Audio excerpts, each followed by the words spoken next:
All right. Hello, everybody. I don't think anyone else is in chat besides Zote. So hello, Zote. Let me double check. No, I see Zote, Darby, Chow, Dibbles. Rated R Gamers has been here since he first followed. I don't know if he's actually here, if he just has the tab open. But I appreciate you guys being here. I don't really have anything to say, as you guys can see from the title. I'm playing Path of Exile 2 purely because I want to get the cosmetics. That is what I want. I want the cosmetics. I don't want to miss out on free cosmetics. And so I just want to finish Act 1, potentially today. And then just drop the game and play a bunch of other shit. I am once again fucking pissed because, of course, everything comes out at the same time. And we have another game that I wanted to play coming out on September 2nd. I'm fucking pissed about it because I was literally talking about how I'm very excited to play it after playing their first game, and now I'm not going to be able to fucking play it. I'm fucking livid. Absolutely livid. People are already asking if they could delay the game because of Silksong. Ah. God damn it. Whatever. The game is called Metal Eden, by the way. It's made by the same devs that made Ruiner, that like action game that I played, top down.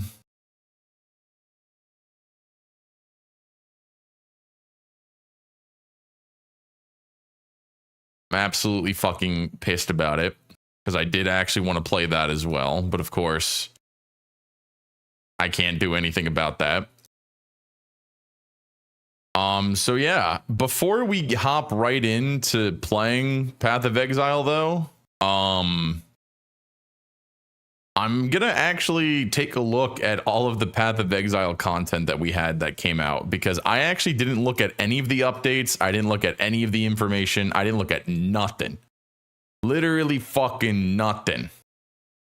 So I don't actually know what the fuck is in this update. I don't know what this update does, if anything. So, of course, please like the YouTube stream and please like the tweet. And I think we're going to start.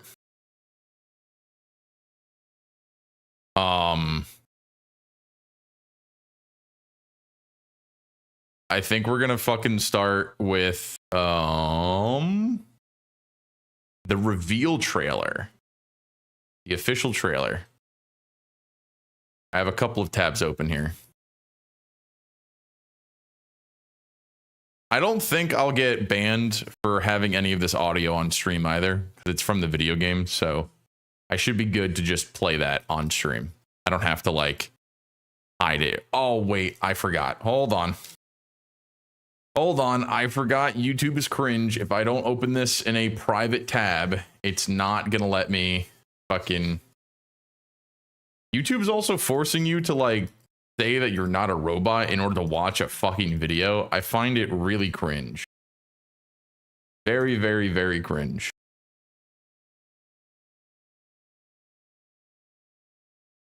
YouTube's had bots for fucking years, and all of a sudden now they're cracking down because they want to age verify everybody. It's really fucking annoying. Let's go and take this, put this over here, and then let's take this and put this over here. Okay, so we're going to close that. We're going to pull this up over here. Make sure, turn that fucking shit off. Put it in 4K. Open that and do that.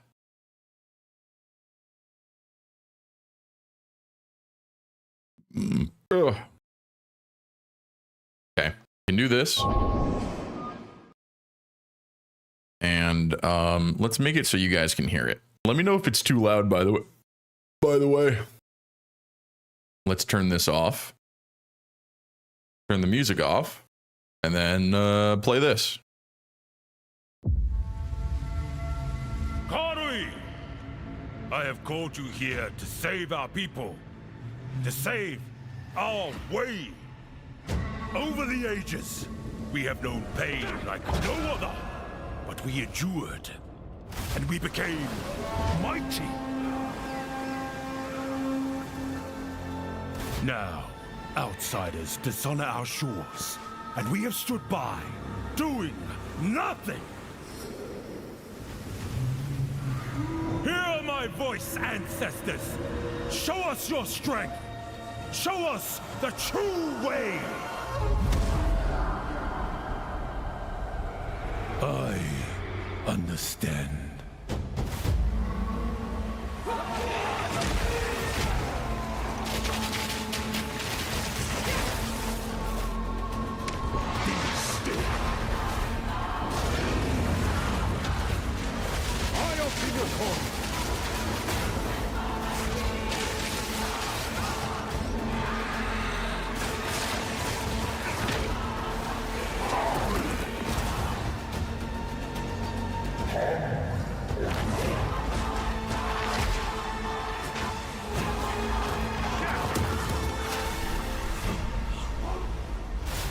The true Lakura Makoi will rise.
Okay, on God, I don't really know what a lot of this means. Obviously, it's a really well put together trailer, but having sprinting alone, I want to play this game again.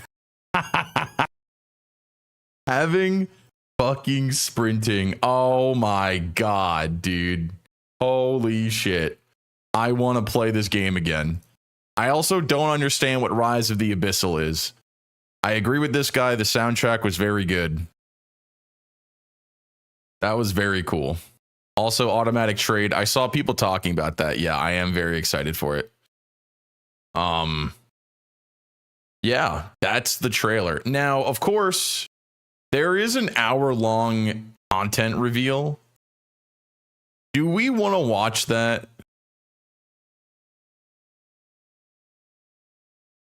I kind of want to watch it, but like it's an hour long. Well, I could skip the trailer. We already watched it again. That'll shave off. I already don't care about that. You know what? I think I'm going to watch it. I know it'll be an hour of me not playing the fucking game, but I do actually want to see like what the fuck they talk about. Skill changes? Dude, that's like a fucking 40-minute section. Actually, no, I don't know how to do math. 30, that's only 20 minutes. And then what is this? Rise of the... Okay, so they explain Rise of the Abyssal here, endgame, crafting, new trade system, and new supporter packs. Okay. You know what? We're going to fucking watch this. I'm going to be a React content Andy. I want to watch this. I won't watch any of the dev interviews on stream, even though I would like to watch those. But, you know, it's one of those things where I don't think enough people care about it, because I do like dev interviews, even though a lot of it's for show, right? A lot of it's like, oh, of course we have a great time, but like, you know, We all know how it is. Anyway, I'm gonna watch it. Hi, I'm Jonathan Rogers from Grinding Gear Games, and welcome to GGG Live. Today we're going to show you an exclusive reveal of what's coming next for Path of Exile 2. Twitch drops are enabled on today's live stream, so you'll be able to claim your Sun Priest's Incineration rare finisher effect by following the instructions below. Now with that out of the way, let's get started. It's time to give you a teaser of what's coming in Path of Exile 2, the Third Edict.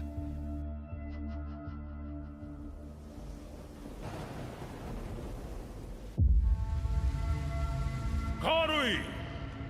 I have called you here to save our people, to save our way. Over the ages, we have known pain like no other, but we endured, and we became mighty. Now, outsiders dishonor our shores, and we have stood by, doing nothing. Hear my voice, ancestors! Show us your strength! Show us the true way! I understand.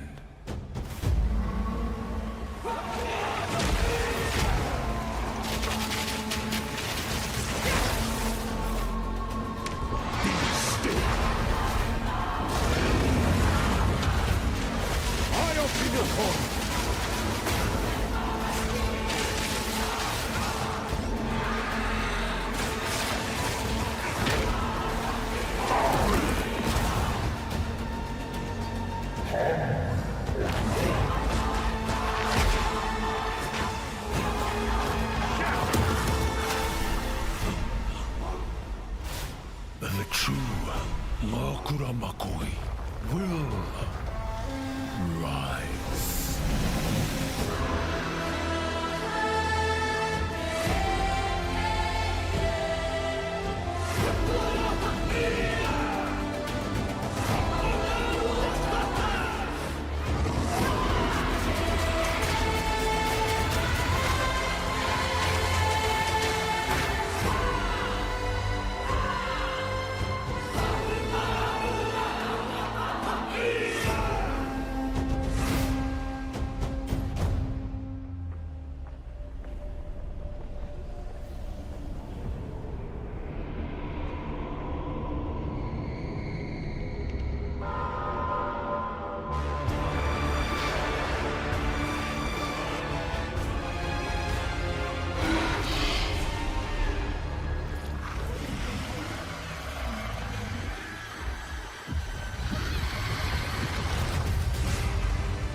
I didn't mean to watch the trailer again, but it's a really well put together As trailer. you can see, there's a lot going on, and we have a lot to reveal today.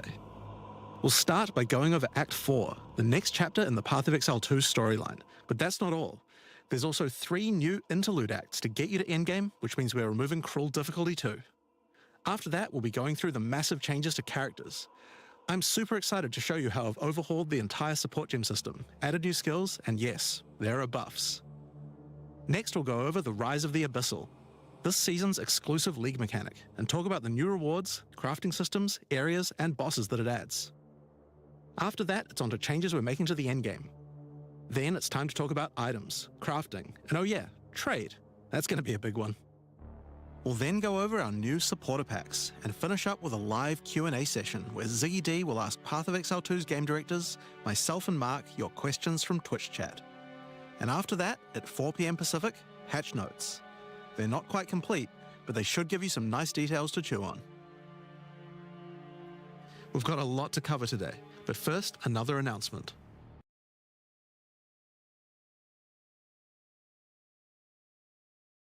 Sorry, I wasn't paying attention with whatever he was just talking about, by the way, so we're going to rewatch that.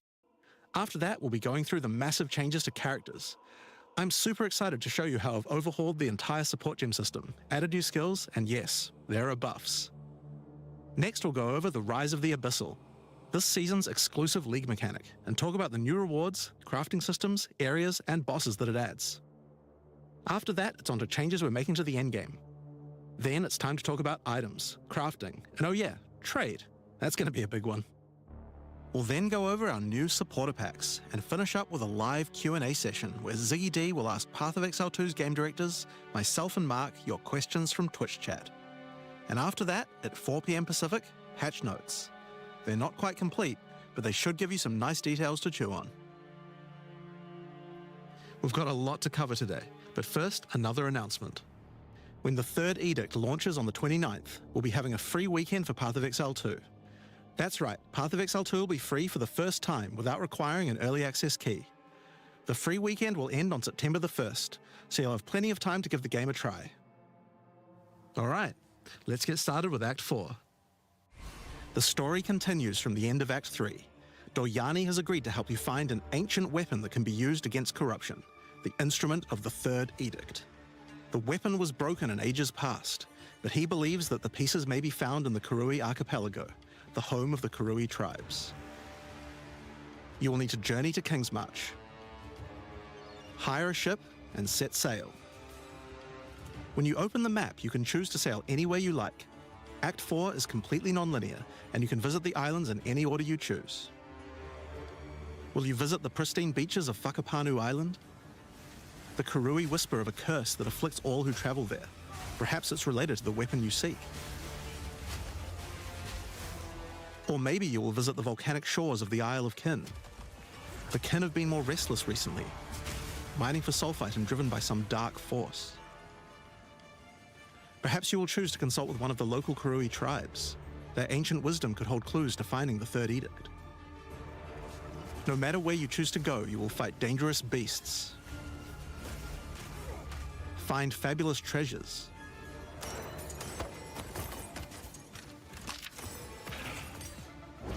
and battle incredible bosses. A challenger!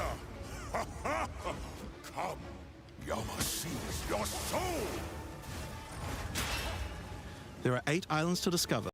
Yeah, I'm not gonna lie. I really hope that monkey's not evil. He looks evil. I would fucking love if he becomes an NPC you can talk to. That guy looks fucking hilarious. No matter where you choose to go, you will fight dangerous Literally beasts, just an animal that touches a fucking crystal or some find shit. fabulous treasure, Where is it? Yeah, here we go. and I battle hope he's not incredible evil. bosses. A challenger! He looks so cool.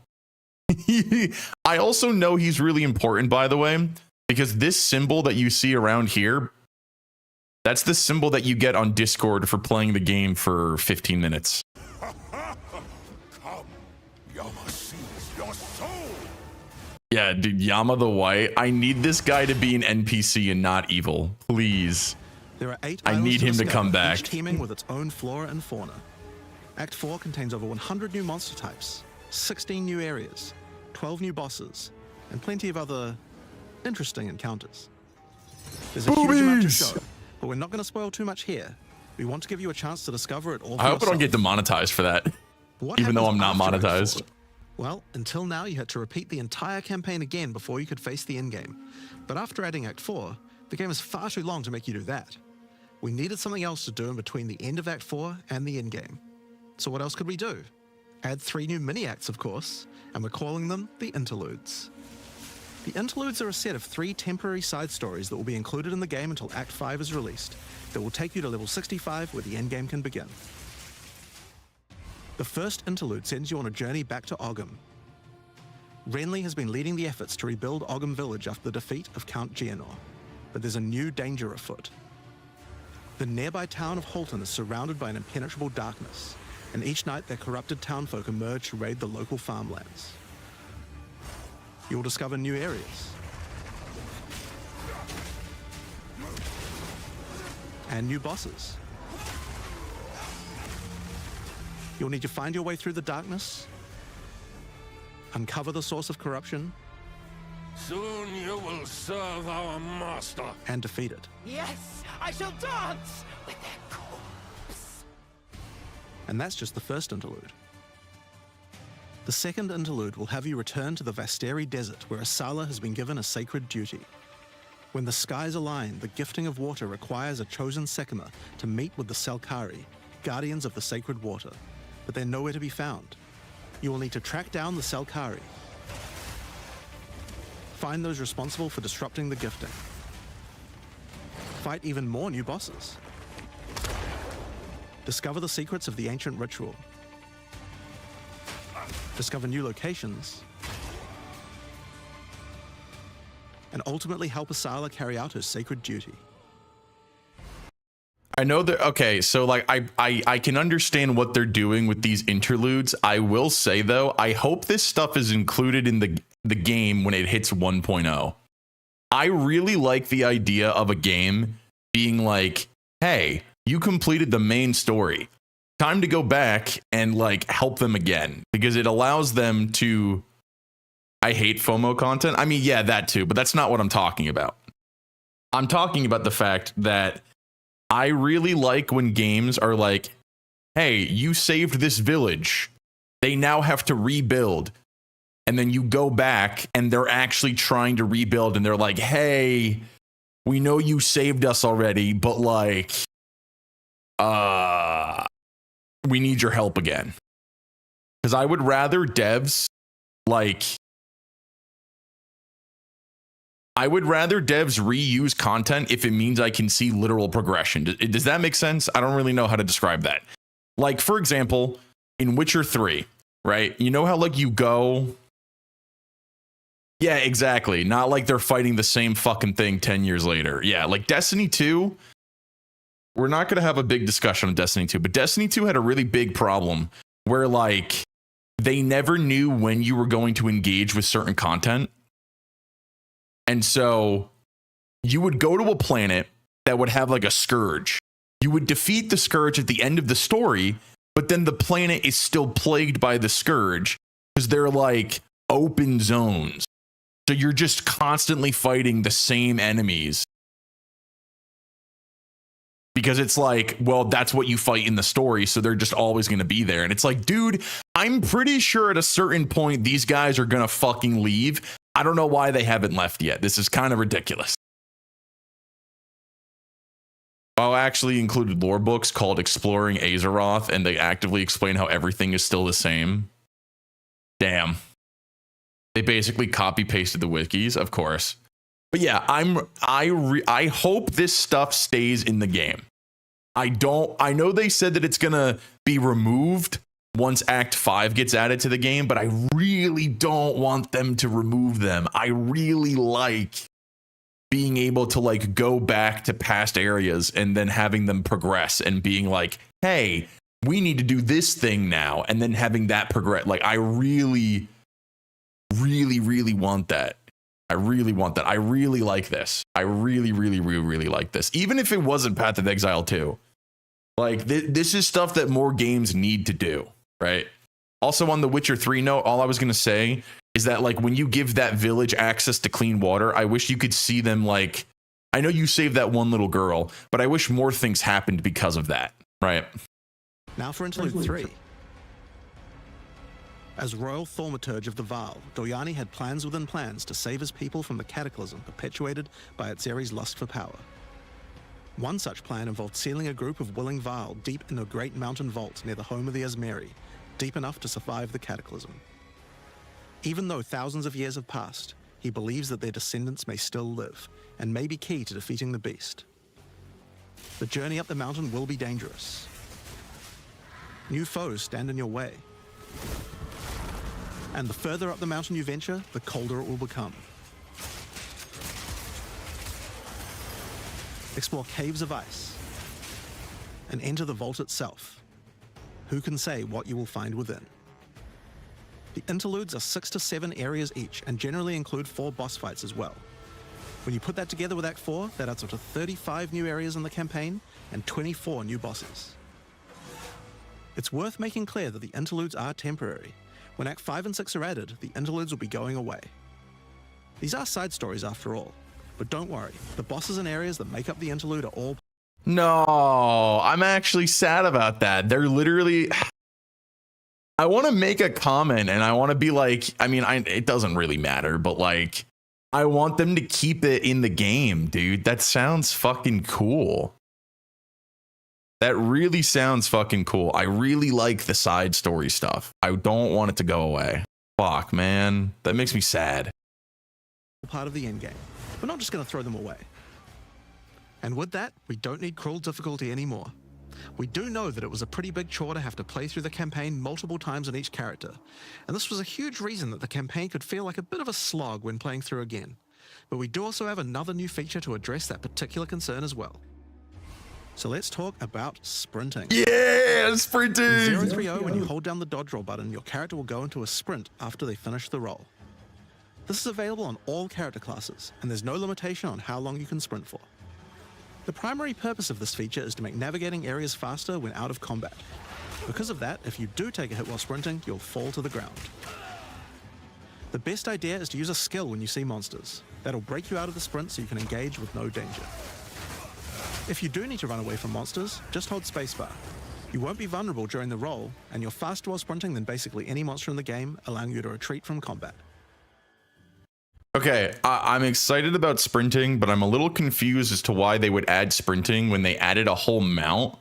But like, I understand why, because they made the mount so annoying to fucking get that it basically doesn't exist in the game. And I find that kind of frustrating. I would have rather them make the mount more accessible than just adding sprinting. But I guess if you don't want to use the mount, then here you go, right? Sprint is a pretty significant change to PoE 2's gameplay. What I like most about it is that we can accelerate the pace of the game for those who want that without having to compromise on PoE 2's more visceral combat systems. Okay, so that's the new extensions to the campaign, but there's a whole giant league to play through as well. I'll leave that to Mark to talk about later, and that's because what I want to talk about now is the new stuff for your characters, and probably one of the biggest new systems here is with the support gems. Now, support gems are one of the most interesting elements to creating a build.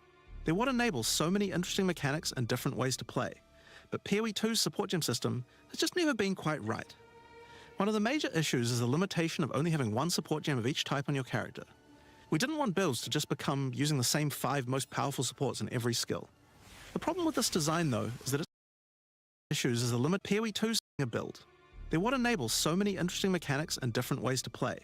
But PoE 2's support gem system has just never been quite right. One of the major issues is the limitation of only having one support gem of each type on your character. We didn't want builds to just become using the same 5 most powerful supports in every skill. The problem with this design, though, is that it's actually working against using multiple skills in your build. If you can only use each support gem on one skill, it means that you're encouraged to go all in on that one ability. And we want to encourage you to combo your abilities, something needed to change. So with that in mind, we've removed the restriction of having one of each support gem per character. You can now use as many copies as you like. This should drastically increase the amount of possible builds and increase the amount of skill diversity. There are a lot of potential builds that suffered from the previous restriction. For example, a poison build previously couldn't add poison to more than one skill. They couldn't use stacking poison on more than one skill either. This severely limited your ability to combo with anything outside of the specifically designed poison archetype, but now you can. Many utility skills previously couldn't scale to endgame, because the supports that would make them scale were more useful to use in other skills. You would never speed up killing Palm with martial tempo, when you would much rather use it on your primary skill instead. There are more examples like this all over the place. In addition to that, though, we thought there wasn't enough feeling of progression in the supports as you went through the game. There were only 3 tiers of supports, and many of the most important ones were given out at tier 1. Also, there were no strict upgrades, meaning that upgrading supports when you ran out of sockets required quite a lot of thinking. In order to solve these issues, we now also have multiple levels of many supports as you go through the game. For example, double barrel support gives you an extra bolt, but at the cost of 30% less reload speed. At tier 2, the penalty gets lowered to 20%. But then at tier 3, the support gem gets something new. It now reloads automatically when you heavy stun an enemy. In some cases, the highest tiers might work a little differently, and you'll have to decide if you like the upgrade or not, depending on your build. For example, rapid casting. The first couple of levels gives 15, then 20% increased cast speed. But then at tier 3, it changes to a new approach. For each different spell you cast in the last 8 seconds, you get 10% increased cast speed, which could be a pretty big bonus if you use a lot of different spells. So that's pretty good for upgrades through the campaign, but we wanted to add a little more spice to the endgame for supports too.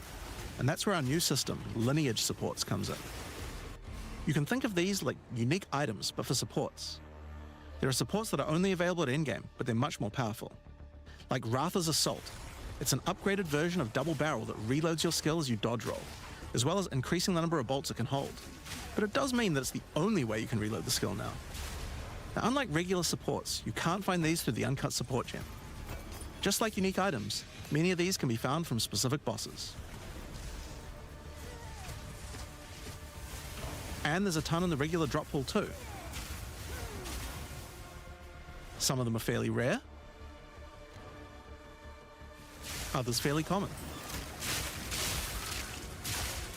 Some of them are build defining, others are just straight up power upgrades. All in all, there's around 40 lineage supports being added throughout the endgame, so there's a lot of power to find out there. Now, the new support gems are certainly going to open up a lot of builds, but of course we have a huge range of improvements to individual character classes as well. As well as adding new skills, we had a big focus on buffing existing skills so that they can scale well into the endgame. There's a huge amount to cover here, so we're not going to discuss everything. We're just going to quick fire through some of the coolest changes. We wanted to make cold a more useful element on the Ranger, so we've expanded the cold tools available. As well as increasing its range, Escape Shot now creates fragments of ice whenever it hits the ground. These fragments explode after a short time, making the skill better for killing groups of enemies. But not only that, we added an ice fragment support that creates more of them when killing frozen enemies. And a new buff skill called Ice-Tipped Arrows that allows all your arrows to create ice fragments. This already gives Claire to rangers wanting to use ice, but to take further advantage of the ice fragments, Freezing Salvo has been upgraded to shoot additional cold arrows towards every fragment, giving you a nuke-like ability. We've also modified Snipe to consume frozen from enemies, dealing a huge amount more damage, giving you a nice ice single target option. And something you might notice about this is that the bonus is a lot higher against bosses. This is actually a change you'll see throughout the entire game. Since it's a lot harder to freeze a boss, you should get a bigger reward for it. Thank you so much. Oh my god. Do you guys remember when I was doing my ice orc build and I had like dog shit single target damage? Oh man. I'd freeze them and I'd barely get anything off. What did he say? He said that the convert cold off of Snipe, right? This icy blast ability deals more damage to bosses, so unique enemies. And the reason why, he said, is because it's harder to freeze bosses, so you should get a better reward for it. Thank fuck. Because that was the issue I was having on my Ice Sork build. Because, you know, my Ice Sork build was bad. It could have been a lot better. And I would freeze a boss and I would do no extra damage anyway.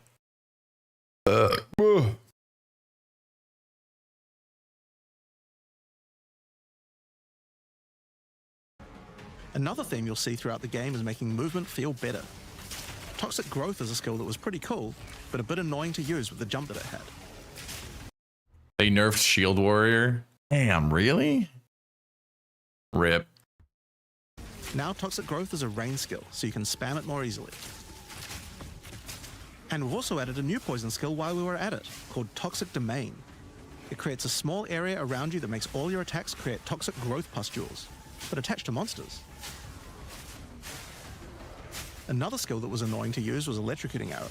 It's now just a regular arrow, making it easier to use. But it also means you can support it with projectile supports. And it now also has Area of Effect, making it a tool for more than just single target, and allowing it to scale into the endgame. We also added a new spirit reservation called Mirage Archer. This is a meta skill that allows you to create shadowy clones of yourself to use a skill of your choice. Of course, one of the other big problems the Ranger had was survivability. Evasion was the weakest of the three defenses, and we wanted to change that. Currently, evasion doesn't evade all types of hits in the game, so you're still vulnerable to things like slams or unblockable attacks. To make evasion characters more tanky, we're adding a new mechanic called Deflect. Unlike evasion, Deflect works on everything, and if you successfully deflect a hit, you take 40% less damage. Items can now give you a mod that gives you some amount of deflection based on your evasion.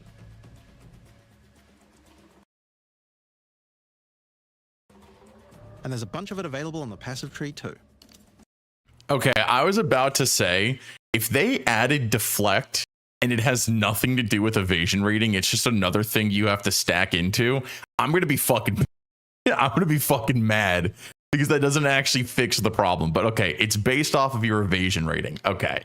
Now, I'm not gonna lie, this kind of does make it now the best ability in the game, but I do think it depends on your build, which is a lot better than how evasion felt before, where it was literally useless.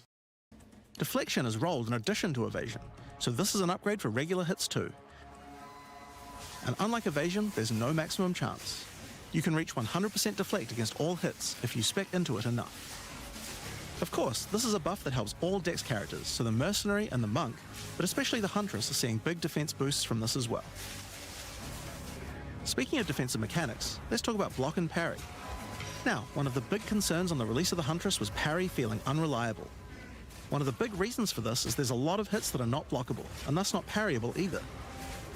So a huge balance change we're making is that now, everything is blockable, except for specifically unblockable red flash skills that bosses use. Holy shit, I'm playing Huntress. Oh my god. I'm gonna fucking play well, I don't know if I'm actually gonna play Huntress, but like now I want to play Huntress again. Thank fuck. Thank fucking god, dude. That was so annoying. That was so annoying. I really liked the parry mechanic. It just was not reliable, man. Fuck. Thank fucking god, dude. Ah, man. This makes me want to really play this fucking game, and I'm pissed. This makes parry much more reliable. And not only that, but to make block and parry nicer to use, you now also move faster than before while using these abilities. This is a massive buff to passive block as well. So to counter that, we did have to lower the max passive block a bit, but overall you should feel much safer. Is that the nerf that you're talking about, Zoe? The nerf for Shield Warriors, that they had to nerf that? More reliable. And not only that, but to make block and parry nicer to use, you now also move faster than before while using these abilities. This is a massive buff to passive block as well. So to counter that, we did have to lower the max passive block a bit, but overall... Okay, I'm assuming that's the nerf, yeah, because that's actually a pretty big hit to passive block. Overall, you should feel much safer. Fire skills on the warrior were not really cutting the mustard, so we decided we needed to upgrade a bunch of them, but also add some more as well. Sorry, I was in game. No, you're fine, you're fine. I was asking you, is the nerf to the passive block that they had to do in response, the shield thing now is a long recharge time? Yeah, recharge. Sorry. So yeah, that is the nerf, I'm assuming. That's the nerf that you're talking about. That makes sense.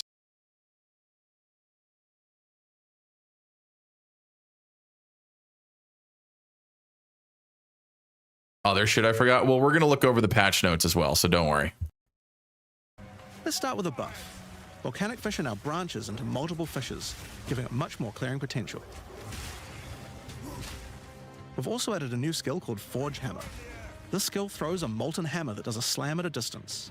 You can recall the hammer back by using the skill again if you like, but the cooler thing to do is to use a Warcry near it. Using a Warcry makes the hammer explode, making a bunch of volcanic fishes around.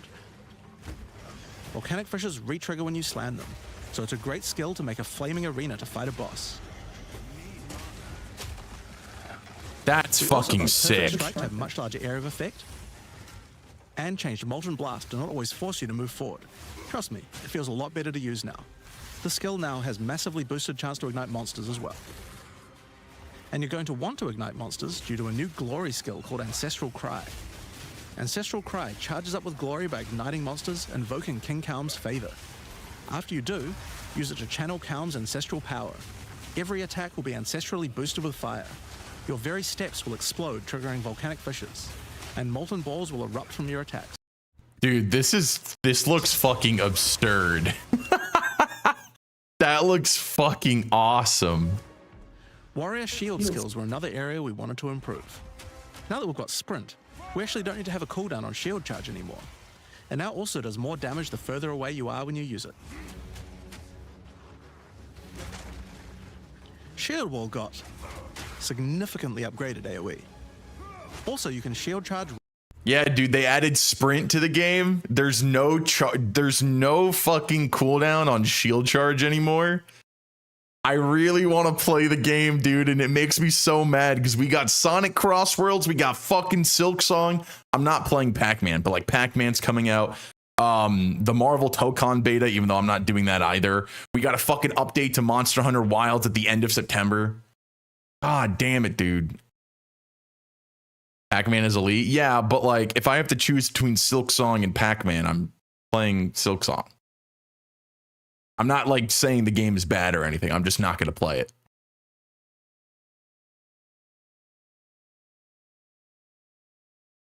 Right through it to trigger all the walls. We also added a new shield war cry. Fortifying Cry gives you a defensive buff, but it also builds up charge. Also, you can shield charge right through it to trigger all the walls. We also added...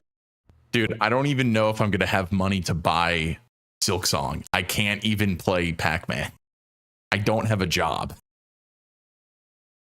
It's $20. Dude, I don't have any money.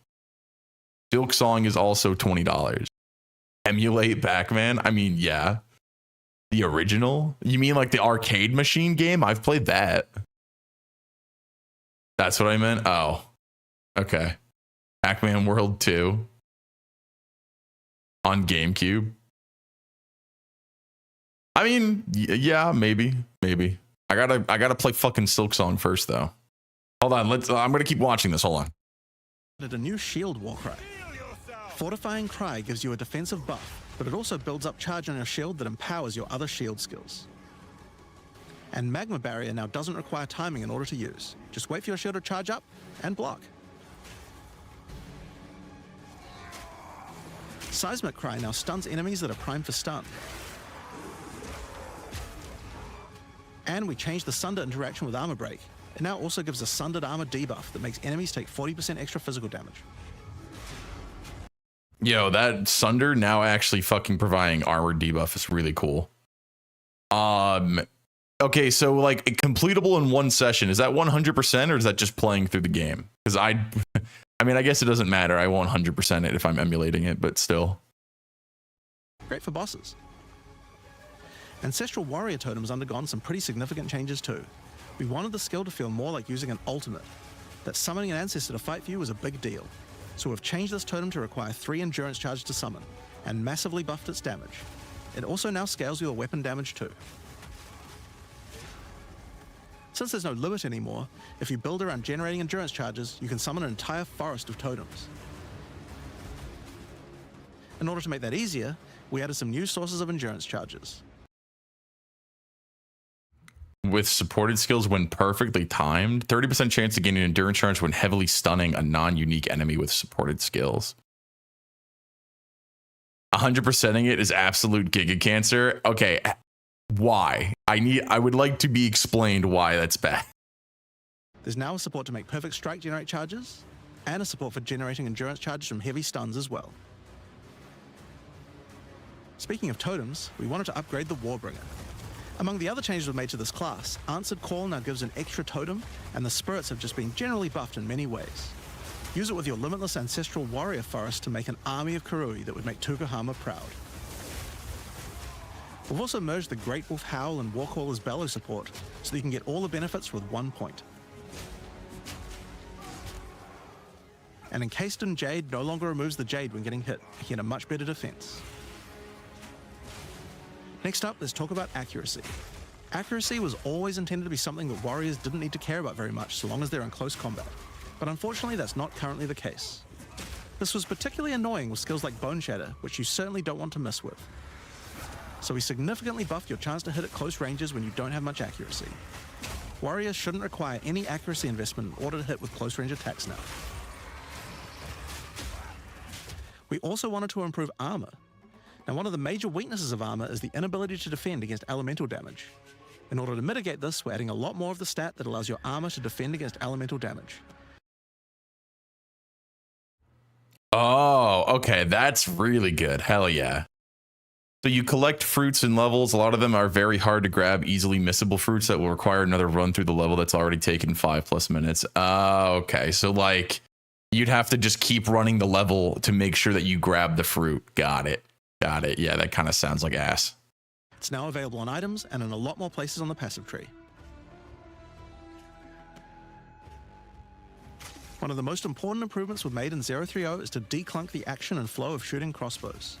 You can now reload crossbows without any movement penalty. But not only that, all skills that can be used while moving now slow you for a shorter amount of time. This change benefits everyone, not just crossbow skills.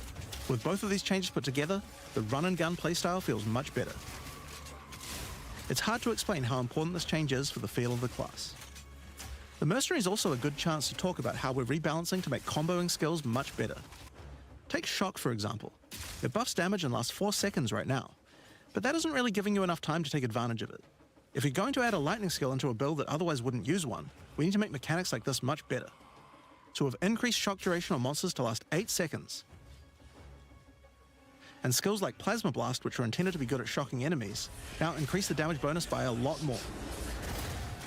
You'll find changes like this all around the game.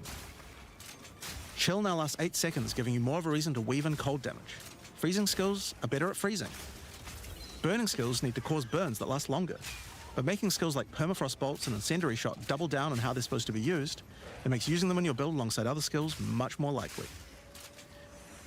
We're also making sure to buff specific combos too. The freeze explosions from frag rounds now chain to nearby enemies. And using high velocity rounds with armor break will now fragment the opponent's armor. This causes monsters to take a portion of high velocity rounds damage with every subsequent hit, even tiny pellets. So that means following it with a shotgun blast is way more effective. Now there's a lot more buffs to crossbow skills, but for now I'm just going to talk about the new one we added, the Mortar Cannon. This one lets you socket any grenade skill, and using it will summon a cannon which loads and then fires the grenade you choose.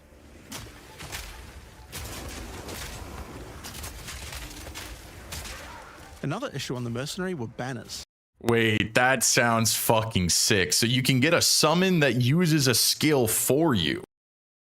That's fucking sick. God damn it. They were just not very good, so we're doing a big upgrade to them. They now last longer, don't disappear when moving out of them, and we removed the Valor mechanic. They now just give a much more consistent and stronger buff, and you can use them when you get enough glory.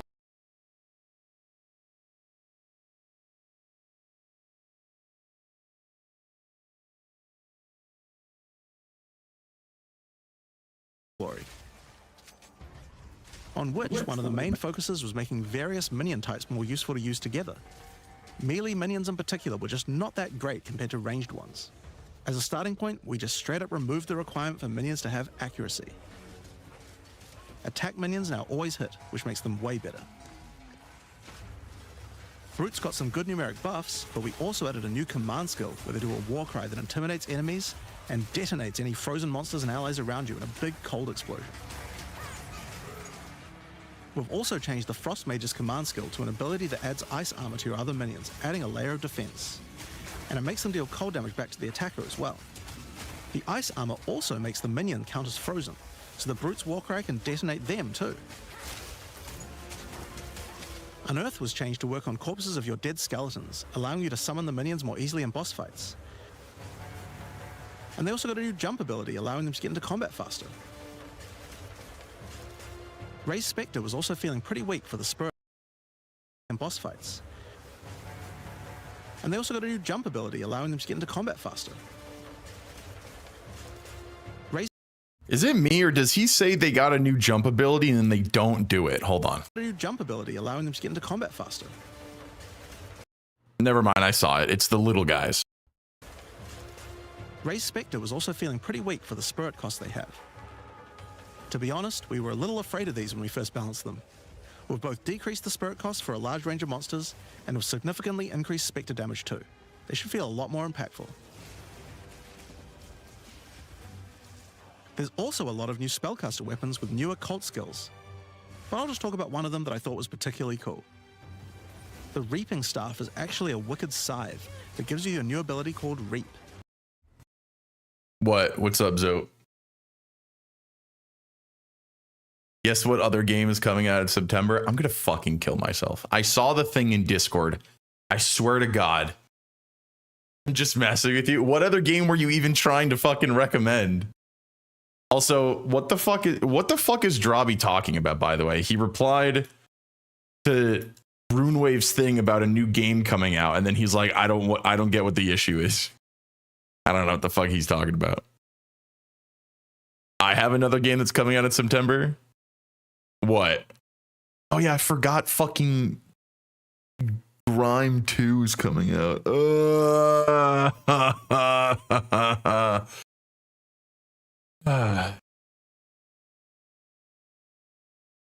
What's coming out in September, Darby?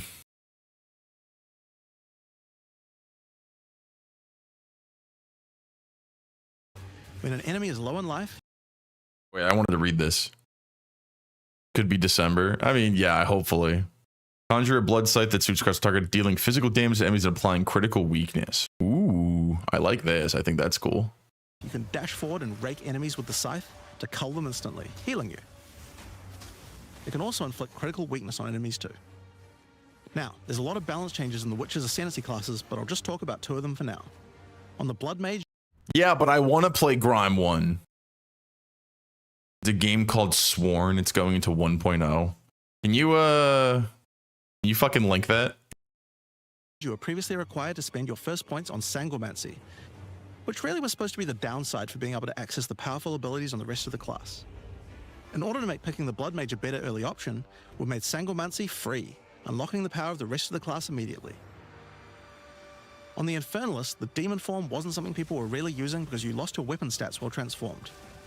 Well, you no longer do, so it's a much better option now. On the Monk, the wind skills needed a big upgrade for sure. Staggering Palm can now stack up its duration if you use the skill multiple times in a row, so you can keep the effect of all your skills throwing up wind much more easily.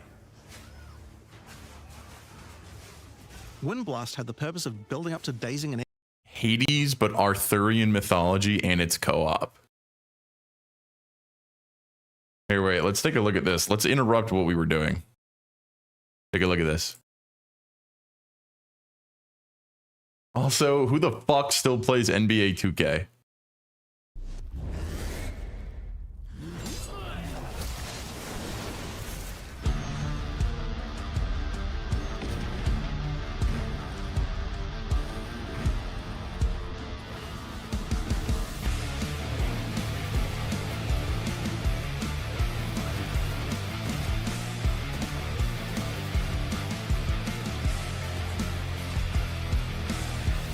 Prolong your suffering if you must, but you will not last against me.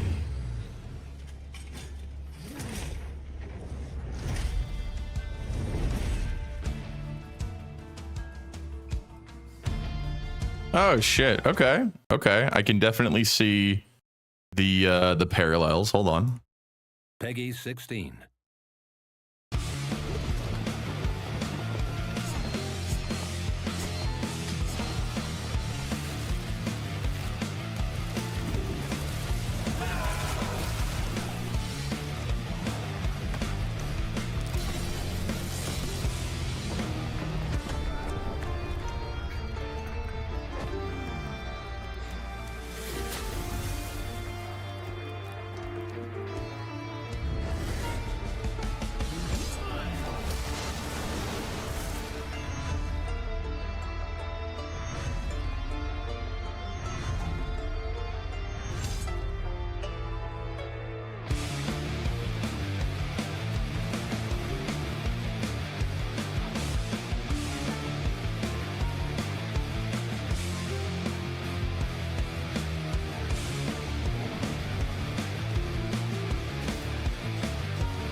Okay, you know what's really funny? I mean this in the nicest way possible, but you said, oh, it's basically Hades, but in Arthurian mythology. And I was like, okay, it's probably similar.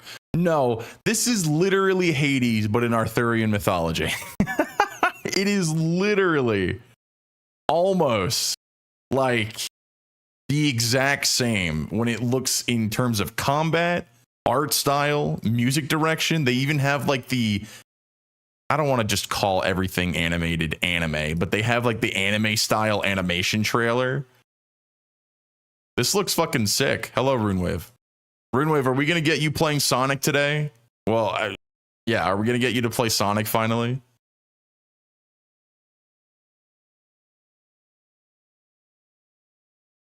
Yeah, this literally just looks like fucking Hades. That's really cool.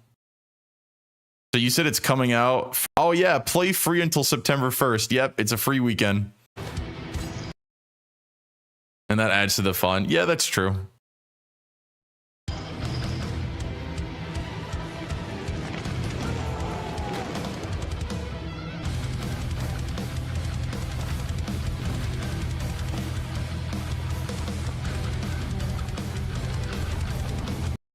Wait, we got ads playing. I'll stop this. I'll wait.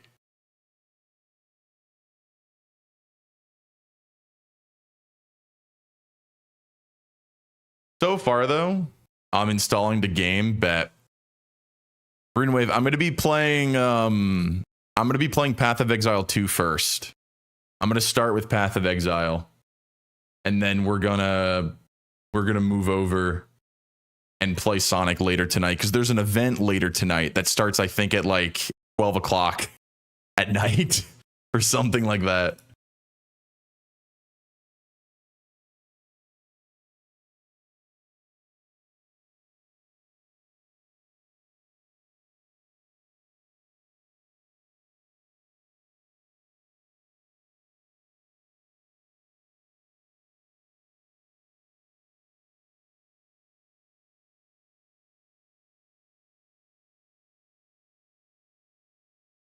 Where's my redeems? Here you go.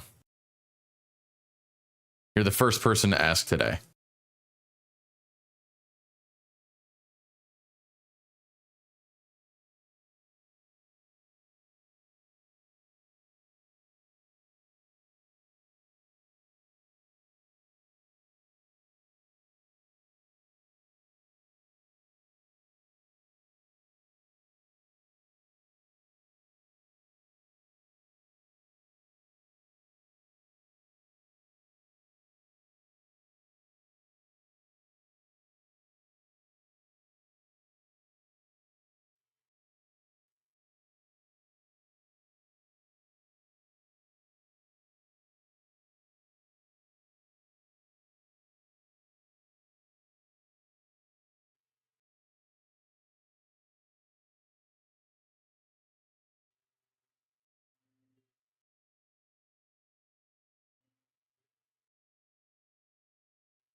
I think I might be addicted to Sonic Crossworlds.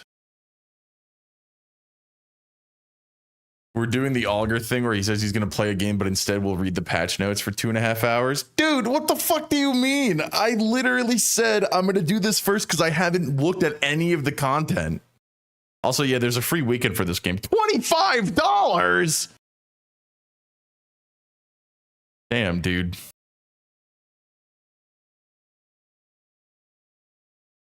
Wield the power of the Fae. The Fae Lords and choose over 200 unique blessings.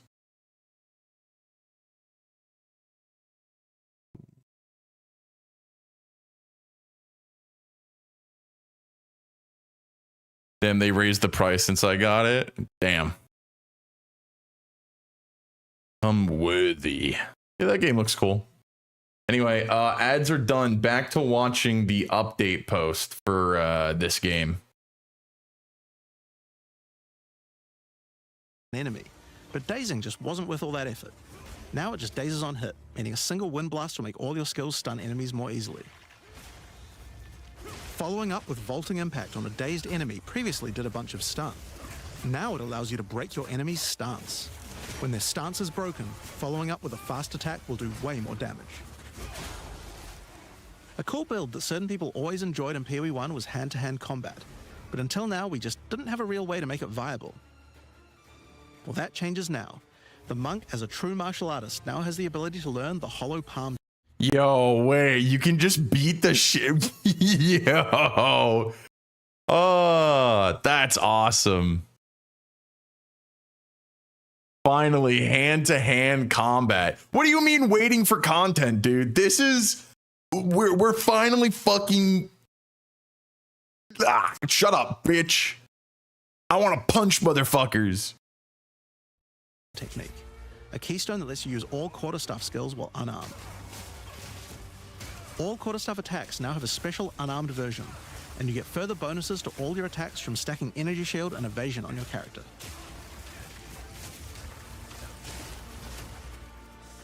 A new keystone we also added to the monk section of the tree is Walker of the Wilds. This changes mana leech to work with elemental damage instead of physical, which is pretty useful for all those elemental attacks the monk has, but it works well for the ranger too. Now, one of the least used ascendancy classes in the game is the Acolyte of Chayula, so we knew we needed to make some changes here. One of the key things we had to do was make the chaos damage that the Acolyte can do much more useful. So we've added a new skill, shield and evasion on your character. Yeah, dude, that's why I was a fucking ice sork. The ice shatter is fucking awesome. It's probably my favorite effect in the entire game. I fucking love it. New keystone we also added to the monk section of the tree is Walker of the Wilds. This changes mana leech to work with elemental damage instead of physical, which is pretty useful for all those elemental attacks the monk has, but it works well for the ranger too. Now, one of the least used ascendancy classes in the game is the Acolyte of Chayula, so we knew we needed to make some changes here. One of the key things we had to do was make the chaos damage that the Acolyte can do much more useful. So we've added a new skill, allowing chaos damage to ignite, shock, chill, and freeze, embracing the elemental prowess of the monk in a truly chaotic fashion. In addition, he can make all of his chaos damage leech.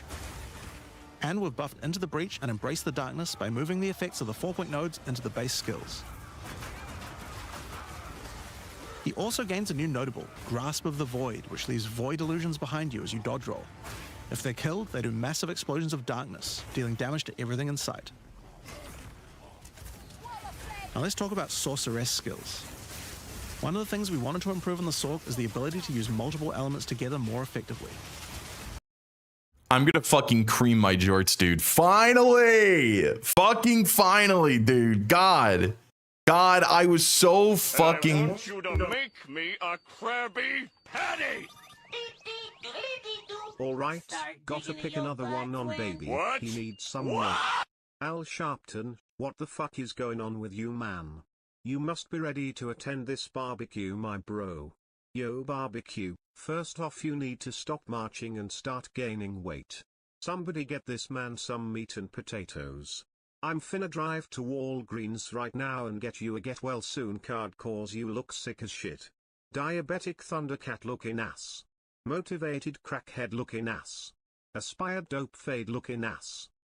I can't believe the AI actually read all of that. Yo, Badhound, thank you so much for the tier 3 17-month subscription. I really appreciate it. You and Zote are the biggest subscribers. And without botching any words, he almost botched Walmart, but that's because... Or he almost botched Walgreens because Badhound spelled it wrong. Yeah, you spelled it Walgreens. That's insane. Thank you so much, man. We're going over the PoE2 update shit. There's a lot of good shit, dude. A lot of good shit. I'm so sad that I have other stuff to play. Check general. The fuck am I looking at? Probably. I want you to make me a Krabby Patty! Pick your ass. Start digging in your butt, twin. What? What? Why is Darby subscribing? Darby, you're sick. You're not right in the head. Don't do that. But thank you for the 16 months. I really appreciate it. I don't know why PogChimp doesn't work anymore. I forgot I had my Prime sub. Oh, Prime! Never mind. Thank you for the Prime. It doesn't tell me that it's a Prime. It says it's a tier. I want you to make me a Krabby Patty! The duality of man instructs me to make a much smaller comment for TTS. Oh, I guess not. Now Darby has made a small comment. I must make a medium comment. Here you go. God damn it. Don't do this all at the same time, because then it's going to say scam train start. Oh, wait. Fuck, a scam train already fucking started. God damn it. Fuck you guys. So what am I looking at? I don't know, dude. It's new. Level 4 scam train, guys. Hey, did you guys remember it's September? So now you guys get 10% off of any subs, new or old. Oh, I don't know if you get a. Do you get a discount on old subs? No, I think it says only new, right? Or no. Yeah, on new subs, 30%. There you go. But it's still August. Yeah, but now, according to the banner presented by Valorant Champions, September has started and it's active until October 1st. So apparently it's already active. Yeah, but like Valorant is giving me money except in place of Twitch. Fiscally, it's September. Shut up, bitch. How about you fisk these? Now, this might seem small, but one of the things pushing you towards using a single element is debuffs like elemental curses, which lower resistances of a single element. In order to fix that, we're making quite a lot of game-wide changes to these kinds of mechanics to broaden what they apply to. So for example, there's no longer 3 curses for fire, ice, and lightning. Instead, there's just a single curse that buffs all 3. I'm gonna fucking cream my George, dude. I was literally begging for shit like this when I was playing my Ice Sork. I was begging for this. I was begging because there was only like you could do like ice and fire, and you could do fire lightning, but you couldn't do like ice lightning. Like there was no beneficial perks or anything to that, and it was really fucking frustrating. That's so good. Oh my god, dude. And things like Frost Bomb, which gave you cold exposure, now give elemental exposure. You can use it to buff any of your other skills. We also wanted to make switching between different weapon sets smoother, so you can use different elemental staves more effectively. To do that, we've removed the weapon switch time, and now happens instantly. This applies game-wide too. Now we didn't just want to stop there. We wanted to add some specific mechanics that work between different elements, and that's where elemental infusions come in. Certain skills can now drop elemental infusions. For example, when a frost bomb explodes, it leaves behind a cold infusion on the ground. After picking it up, you can spend it on one of any number of different skills to transform how they work. Spark will create a nova of cold infused projectiles. Ice Nova will leave a chilled area on the ground. And we also added a new low-level skill that fires ice shards. Use it with cold infusion though, and the ice shards will explode. Orb of Storms now generates lightning infusions when you cast enough spells near it. And that's all spells, by the way, not just lightning. Once you have... Hold on, wait. I'm kind of confused. Okay. New low-level skill Frost Darts, so Ice Nova... to transform how they work. Spark will create a nova of cold infused projectiles. Okay, so if you use the ice infusion, this is how Spark works. Got it. Ice Nova will leave a chilled area on the ground. That's very cool. Yeah. So you should have made that your TTS. Yeah, that shit hurts. And we also added a new low-level skill that fires ice shards. Use it with cold infusion though, and the ice shards will explode. Orb of Storms now generates lightning infusions when you cast enough spells near it. And that's all spells, by the way, not just lightning. Once you have one, you could cast a lightning flame wall, which adds both fire and lightning damage to all the projectiles that pass through it. Or power up Ember Fusillade with lightning, which will generate arcs to nearby enemies as each fireball hits. Or maybe go lightning on lightning with arc. This skill is now a projectile, and by infusing it, you can go full Palpatine. Get fire infusions by blowing up monsters with Living Bomb. Then use them with Comet to summon a giant fire meteor from the sky. Or use it with Firestorm, which transforms it from a small area into a much bigger one.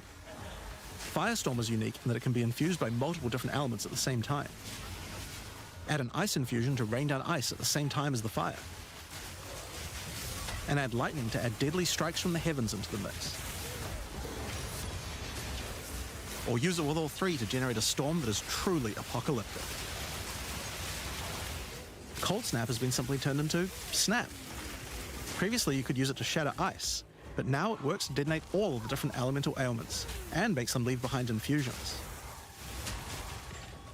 And just like how you could previously use it on Frostbolt, you can now also use it on Orb of Storms and Solar Orb to detonate those as well, which means you can create many infusions at once.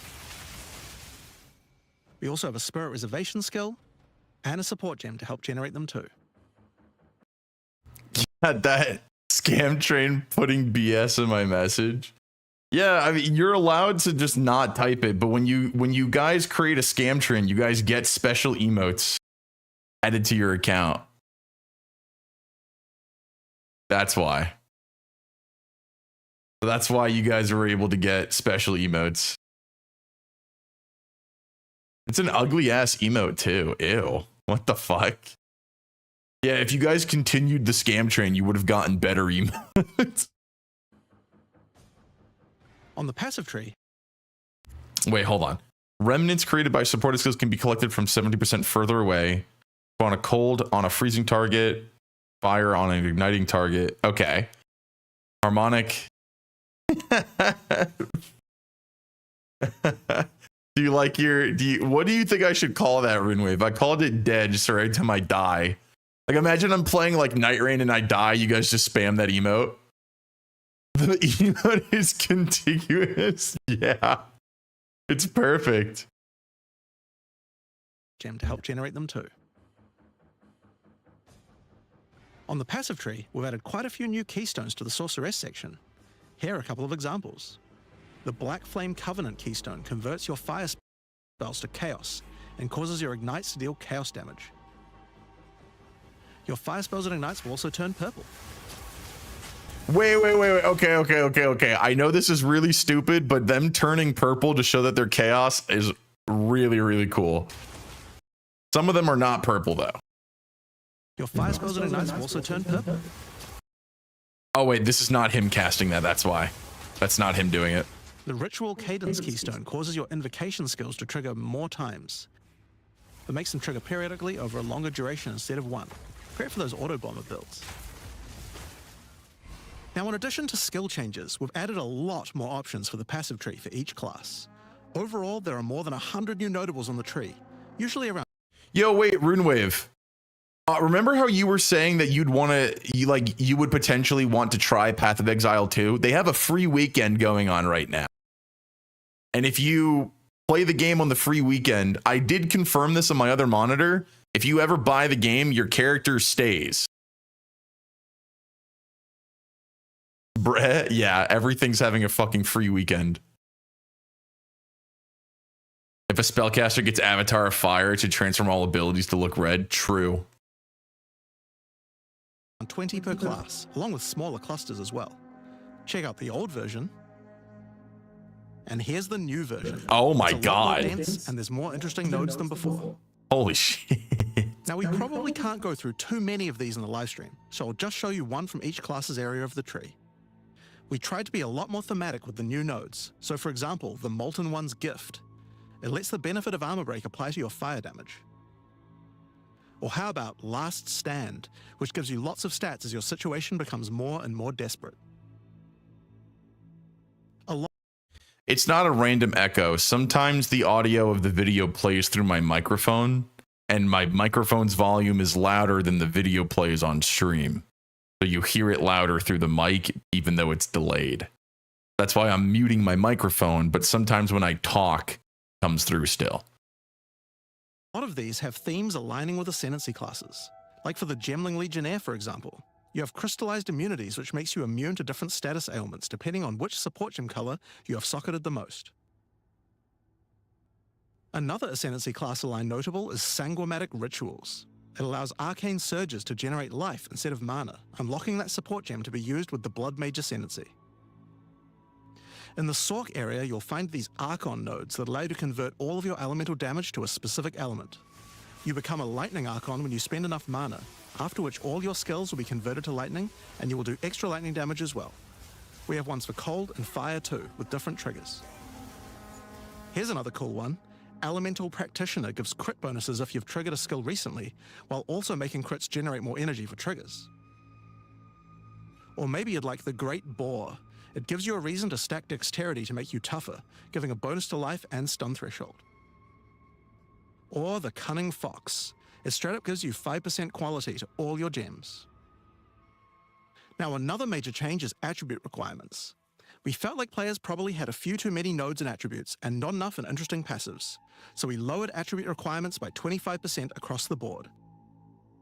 That means you'll have more points to spend on interesting notables rather than just needing to allocate more strength, dex, and int. Now, there are way more changes than just these. These are just some of the cooler ones we wanted to show off, but I'd say that's just about enough for now. We're not even half done yet. So I think it's time that we talk about the League, the rise of the Abyssal. And to do that, I'd like to hand things over to Mark. As you just saw, even though there are major changes to the campaign for this update, we want to make sure that every time you come back for an expansion, each area feels different with something extra going on. It is really important to make sure your experience when returning between expansions is fresh and filled with new content, and the way we did this was through leagues. Every expansion we make has a league, which not only has a fresh economy, but also has new content exclusively available in that league.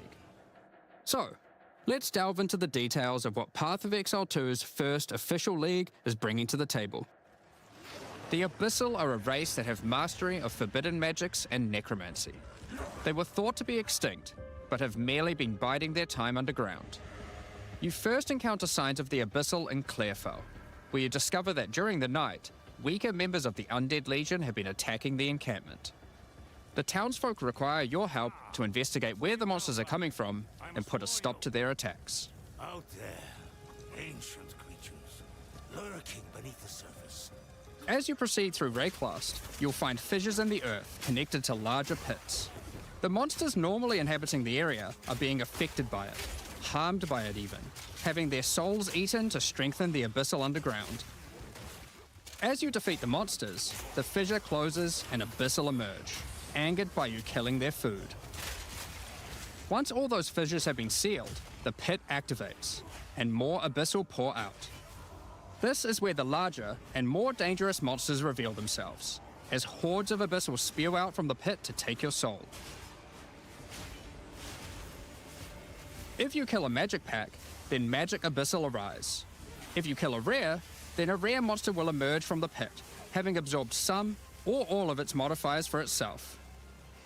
This means the monsters emerging will generally be more difficult and more rewarding, as each modifier gives better rewards.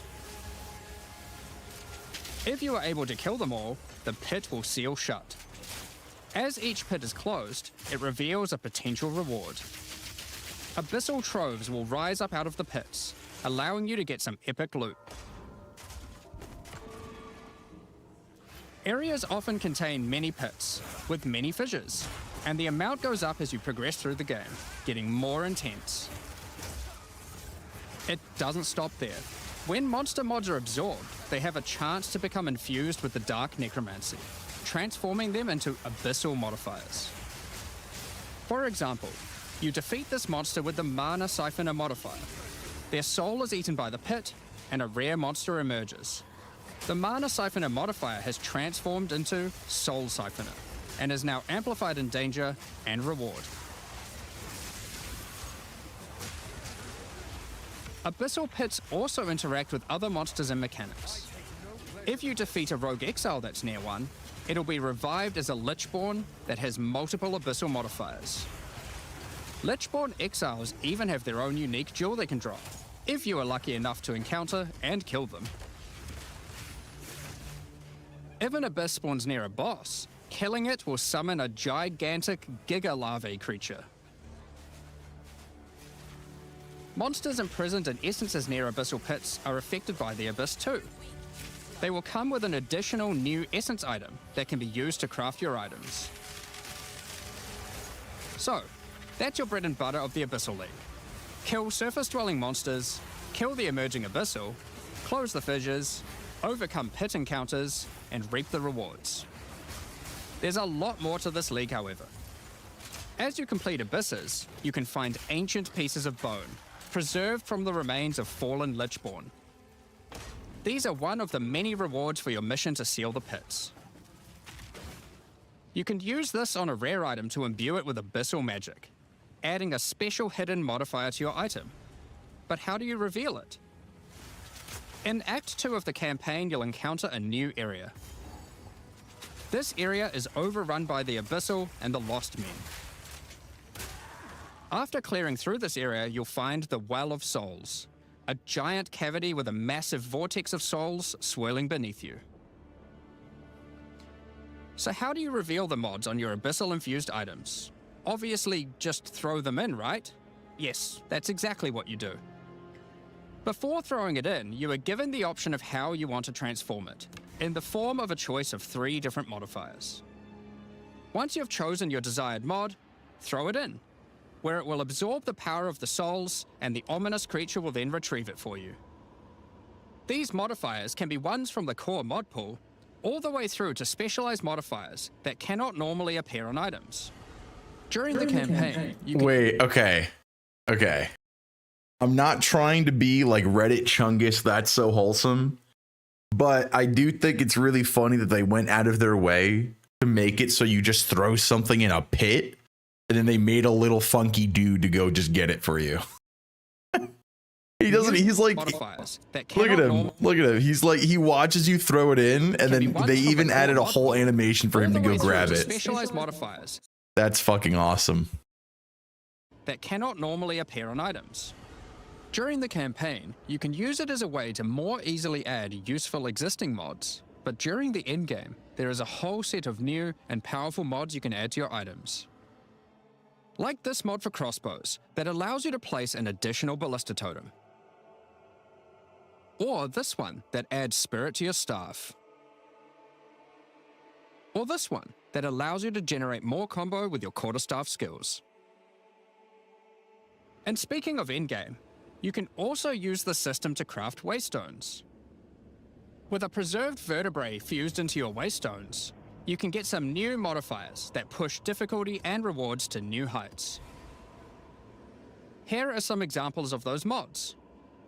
You always get a choice of 3, so you can avoid anything you don't think your character is capable of. With this modifier, the natural inhabitants of the area are all spawned near abysses, and there are up to 9 additional abyssal pits in the area, making it just a full-on abyss ruckus.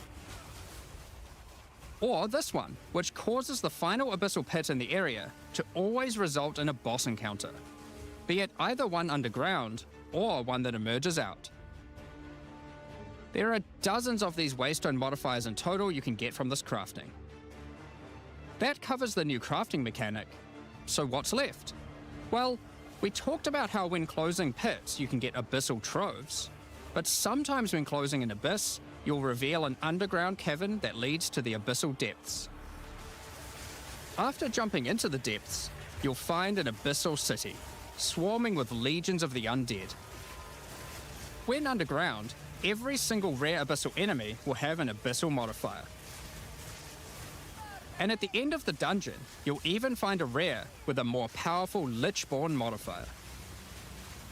Once you're able to defeat this powerful rare, you can also find some nice rewards. Aside from the entire area being valuable due to the abyssal modifiers on the monsters, it has its own specific drops too. One example is a set of lineage supports that can rarely be found in these depths, like Kurgel's Leash. This support empowers both you and your minions when you command them, granting unholy might to you both. Another depths-specific outcome is a set of omen-like items that amplify your abyssal crafting. Additionally, we're adding some new socketables that can drop from the abyssal depths. Take Ulaman's Gaze, which can be socketed into your armor. These are a bit special in that you can only have one equipped at a time, but give some pretty powerful effects. Think of them as almost a unique socketable for your equipment. In the endgame, where you can still find depths, you also start to find a different type of underground chamber. In these areas, you'll find an ancient spire, a device being used by commanders of the abyssal factions to plunge Rayclast into a lightless void. Your goal is simple: kill this commander and destroy the spire. There are 4 bosses in the Abyss League, and there are some pretty cool uniques available from them. An example is this belt, Darkness Enthroned. It has 2 sockets, but hold on, socketables don't work on belts. Well, this belt has a special mod that allows it to count as a different slot for the purpose of socketables. This one, for example, counts as a helmet. I kind of want one that counts as a body armor. I wonder how rare that one is. You can also find this unique jewel, Undying Hate. This jewel transforms part of your passive skill tree into an abyssal version, and has multiple depths. The deeper it goes, the more of your passive tree is affected, allowing you to fulfill your fantasy of becoming part Abyssal Lich. Now, the last thing that Abyssal commanders can drop is a Finger of the Lich. But what use do you have with a random undead finger? Well, the next time you return to the Well of Souls, with the finger in your inventory, your character will almost feel compelled. To do what, though, you might ask? To jump in. The items you threw in came back more powerful, right? So, what's the worst that could happen? Well, you will just have to find that one out for yourself. Along with the introduction of Act 4 and the interlude, we will be adding 25 new endgame maps. These maps will contain all the new monsters and bosses we're adding, improving variety and giving you opportunities to experience the new boss fights many times. Let's take a look at some examples. Rock Pools is a map where you explore a shallow rocky coastline, surrounded by coral and filled with sirens. At the end is a giant Goblin King boss, ready to eat sulfite and squish you like a bug.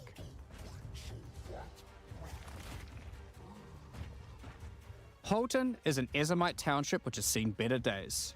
Explore and clear the township to find a gothic, Reaper-like boss, with the ability to manipulate storms and fry you with both lightning and wither you with chaos. Given some of the new bosses added are a bit more epic, such as the Act boss and final bosses of each interlude part, it would be a bit of a waste to just use them as regular map bosses. Instead, we'll be adding some new mechanics to the Atlas that use them. These start appearing pretty fast into the endgame and will help bridge the gap until you do your pinnacle bosses. In the desert biome, you can encounter a wild sandstorm. 3 maps around the sandstorm contain a device you must activate. Upon doing this, the sandstorm's magic is disrupted, revealing the map inside and allowing you to access it and find the cause. This presents itself in the form of a boss, similar to the existing Citadel bosses. This boss is a Faradin Swordmaster, who has been blessed with the power of a Time Djinn, allowing him to take his swordsmanship to the next level by replicating himself, maneuvering rapidly, and severing the fabric of time itself with his powerful slashes. In the water biome, you'll encounter a giant maelstrom, where one of the maps surrounding the water biome connects to it, but the connection is obscured. You must run the maps nearby, hoping to find a beacon, which will remove the maelstrom and reveal the connection to that map. Another example is this Vaal vault in the mountain biome. But how do we get inside? Running the adjacent maps to it will yield a key, which you can then use to gain access to this vault. Or, you could just trade for one, I guess. Use the key to dispel the powerful force field surrounding it, leading to the Vaal Elite and their rewards inside. These all contain Uber versions of the Act 4 boss, and the bosses at the end of each part of the interlude. And each have their own exclusive drop pool of new lineage supports, which, as Jonathan spoke about earlier, are powerful support gems that modify your skills in pretty crazy ways. As an example of a lineage support which can come from the Faradin Swordmaster mentioned earlier, we have Garo-Khan's Resolve, which causes your critical strikes to fork, but requires some mobility on your part to properly enable. From the boss sealed in the Val Vault, we have Paquate's Pact, which supports your war cries, causing them to inflict massive amounts of corrupted blood at the cost of your own life. Additionally, some maps can now spawn summoning circles, a room resembling an Ezomite henge. Activating this henge will spawn bosses. It's as simple as that. We'll also be making changes to how affixes and waystones work. As the current prefixes equals good, suffixes equals bad, iteration isn't quite hitting the mark. We tried something new here in Path of Exile 2, but after seeing the feedback we decided we actually liked what we had in Path of Exile 1 more. Like Path of Exile 1, each affix will now be both difficult and rewarding. Waystone mods now grant an increase to the number of waystones dropped, and an additional specific upside attached to it. This means as you roll your map, they will continue to get more difficult and more rewarding, and allow you to customize the difficulty. Sorry, I wasn't paying attention for this part. I gotta rehear it. Good, suffixes equals bad, iteration isn't quite hitting the mark. We tried something new here in Path of Exile 2, but after seeing the feedback we decided we actually liked what we had in Path of Exile 1 more. Like Path of Exile 1, each affix will now be both difficult and rewarding. Waystone mods now grant an increase to the number of waystones dropped, and an additional specific upside attached to it. This means as you roll your map, they will continue to get more difficult and more rewarding, and allow you to customize the difficulty and rewards of your maps better. For example, the Frostbitten mod, which causes enemies to deal cold damage, also increases the rarity of items dropped as its upside. Whereas the Of Venom suffix modifier, which causes enemies to poison on hit, has the upside of granting increased pack size. Some maps will end up having a lot of rarity, some a lot of pack size, and others will just have a mixture of everything.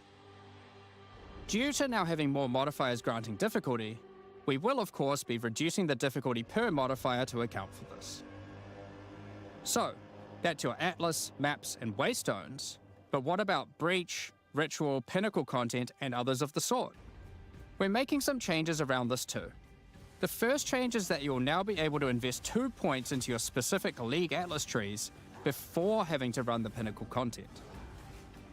There will be League Atlas trees before having to run the Pinnacle content. There will be a specific objective for each type of content which grants you those points. For example, in the case of Delirium, it's simple. You just need to find and kill one of the bosses in a map, Omniophobia or Kosis. The rest of the points for each content come from the Pinnacle content, but we're making some changes to accessibility here too.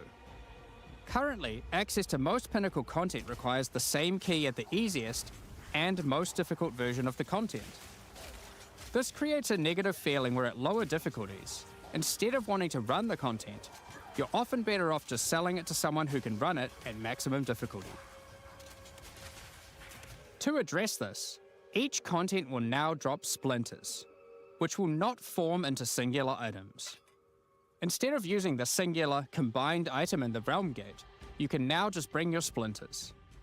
Upon inserting the splinters into the Realm Gate, an interface will appear, allowing you to pick your difficulty, and you'll notice each difficulty has a different entry cost. This means if you want to run easier difficulties, it costs less, which also allows you to run this content much sooner into the endgame. Because these encounters now just require splinters, their corresponding Atlas tree no longer affects the difficulty of them, and has been changed to purely affect the content and maps on the Atlas. The Arbiter of Ash works a bit differently. Instead of requiring splinters, he still needs crisis fragments. We now have only 2 difficulties of the Arbiter. The first, requiring the existing fragments obtained from citadels. The second, Uber Arbiter, requires calamity fragments. These come from citadel bosses also, but only once you've allocated the maximum number of points in your boss Atlas tree, ensuring those citadels are at their highest difficulty level. Since we're talking about pinnacle content, we also felt that the leveling curve in the late game was a bit too steep. We've smoothed this out a bit so that it's easier to get to the mid-90s. We've also added some new in-game unique items. Let's take a look at a couple. Thunderfist is a pair of gloves that grants Crackling Palm, a skill which empowers your unarmed attacks, granting the ability to call down the storms themselves on enemies you hit. Put simply, literally every monster you hit with your unarmed skills will be struck by powerful lightning. Pair this with the aforementioned Hollow Palm technique to embrace your true unarmed prowess in combat. Another unique we're adding is Henekura's Sight. Equip this amulet to be granted the power of the Mother of Death herself. This is reflected by granting you a skill called Foresight. While you have Foresight, your dodge roll no longer avoids hits, but instead, being hit while dodge rolling restores you to full life and makes you unable to die for a brief period of time. You'll Wait, that's fucking insane. What? Wait. You just get a full heal off of dodge rolling? Sight beyond sight. Yo, that's a Dune reference, by the way. Foresight prevents dodge roll from avoiding hits and lasts until immediately before you are hit. Sight beyond sight makes you unable to die. dodge roll no longer avoids Foresight. While you have Foresight, your dodge roll no longer avoids hits, but instead, being hit while dodge rolling restores you to full life and makes you unable to die for a brief period of time. You'll notice when this does occur, a copy of your character appears and takes the full damage. This is you seeing that future, as if you hadn't been wearing the amulet. Ultimately, your in-game experience should be more streamlined. With new content to find, you'll be able to invest in your Atlas trees sooner, engage with pinnacle content faster, have less FOMO running said pinnacle content, reach higher levels easier, and do all of that while finding many new chase endgame items. Talking about finding items is one thing, but what about crafting them? We've taken a step back and looked at some of our crafting systems to make some notable improvements. Let's start with essences, which suffered from an issue where the regular essences were effectively useless and didn't give players the tools or excitement that a crafting system should provide. To alleviate these concerns, essences are being changed in a few ways. Firstly, they're being changed to function like regals and add specific modifiers with specific values, meaning you know exactly what you're going to get. We found that players were often bottlenecked by regal orbs when crafting in the campaign, so this helps to fill that gap, allowing you to better upgrade your items. For example, this Lesser Essence of Flames, which will be able to add a flat amount of fire damage to your magic martial weapons. Secondly, we're adding many more tiers. That Lesser Essence of Flames, for example, has a regular variant and a greater variant too, adding even more fire damage with each upgrade.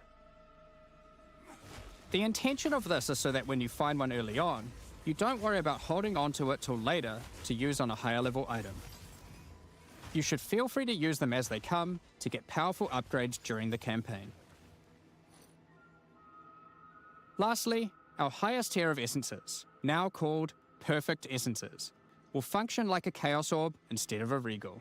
So it will replace one of the modifiers on your rare items with the specified mod, such as this Perfect Essence of Flames.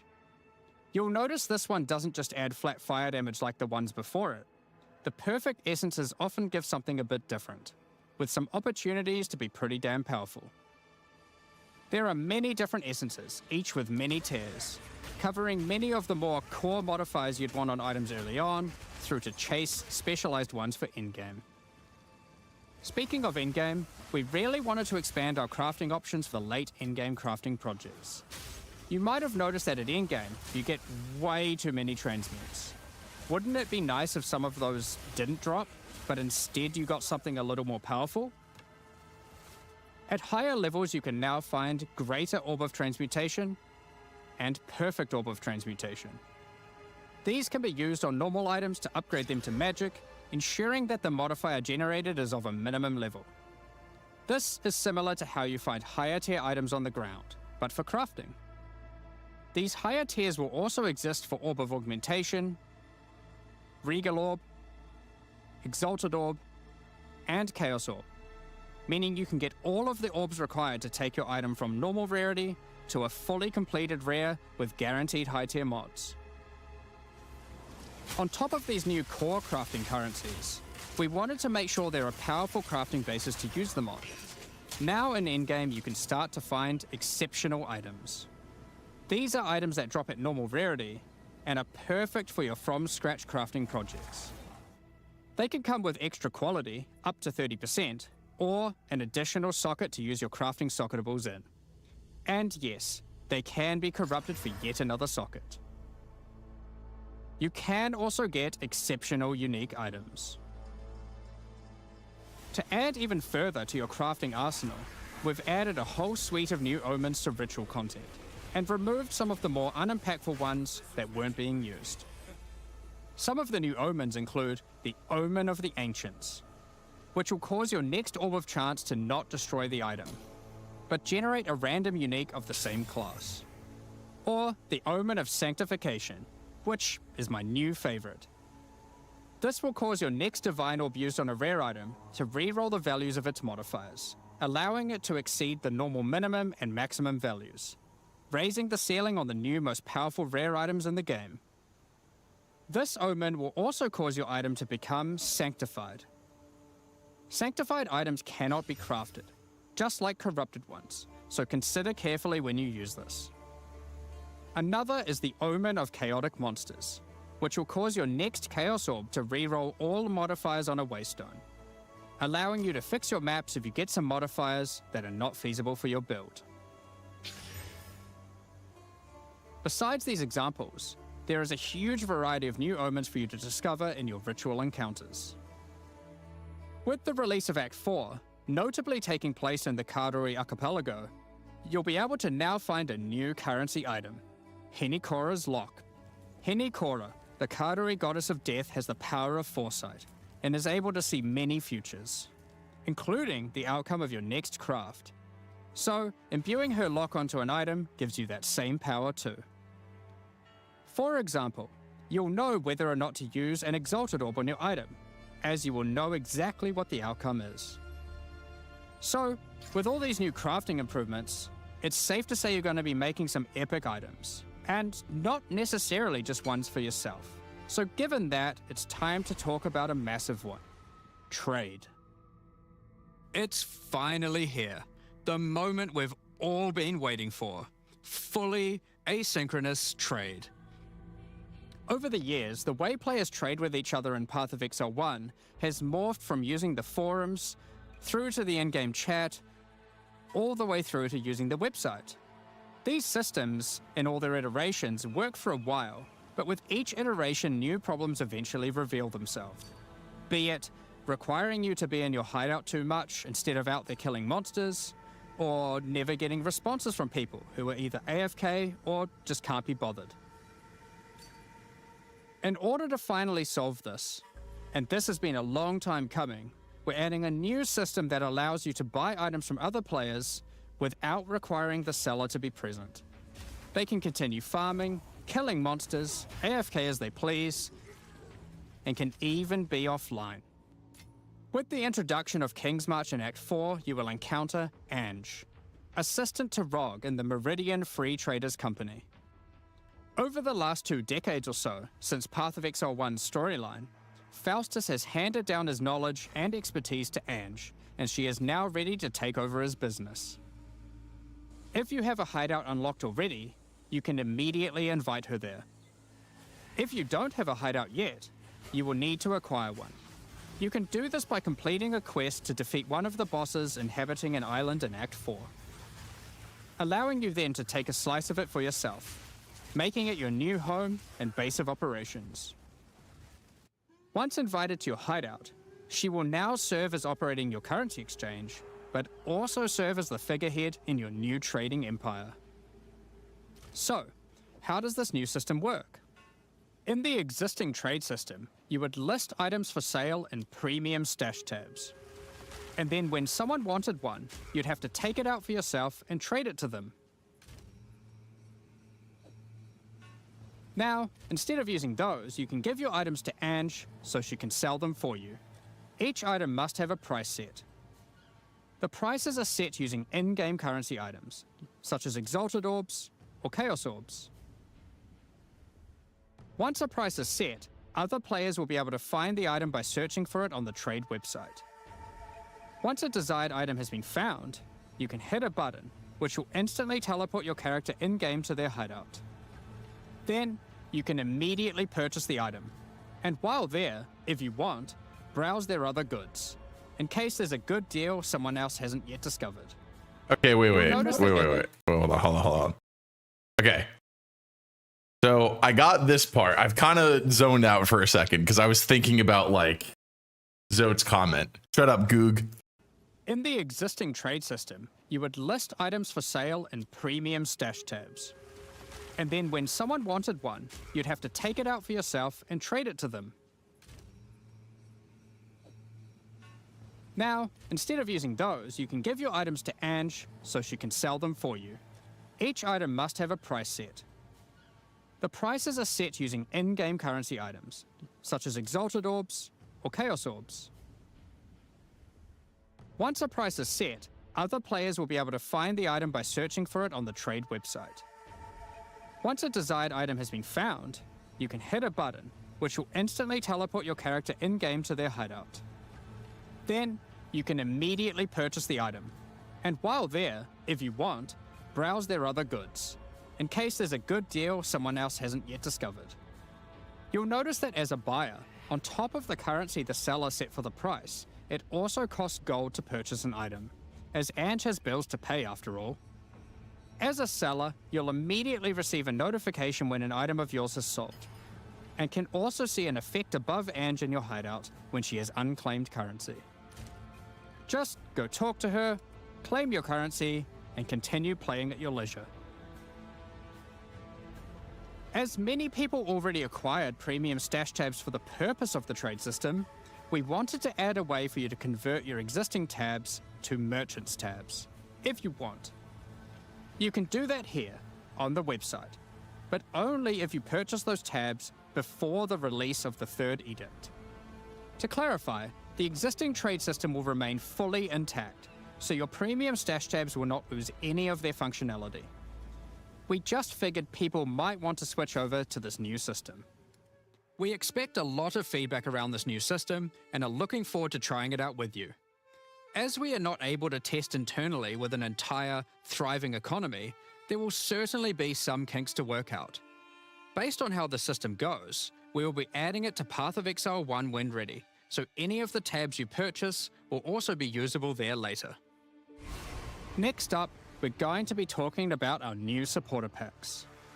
Today, we're launching 2 new series of supporter packs, the Justice and Trathan Executioner packs. Each tier contains the pack's full face value in points, alongside several exclusive microtransactions. As always, the microtransactions in these packs are purely cosmetic and do not affect your character's power or progression in any way.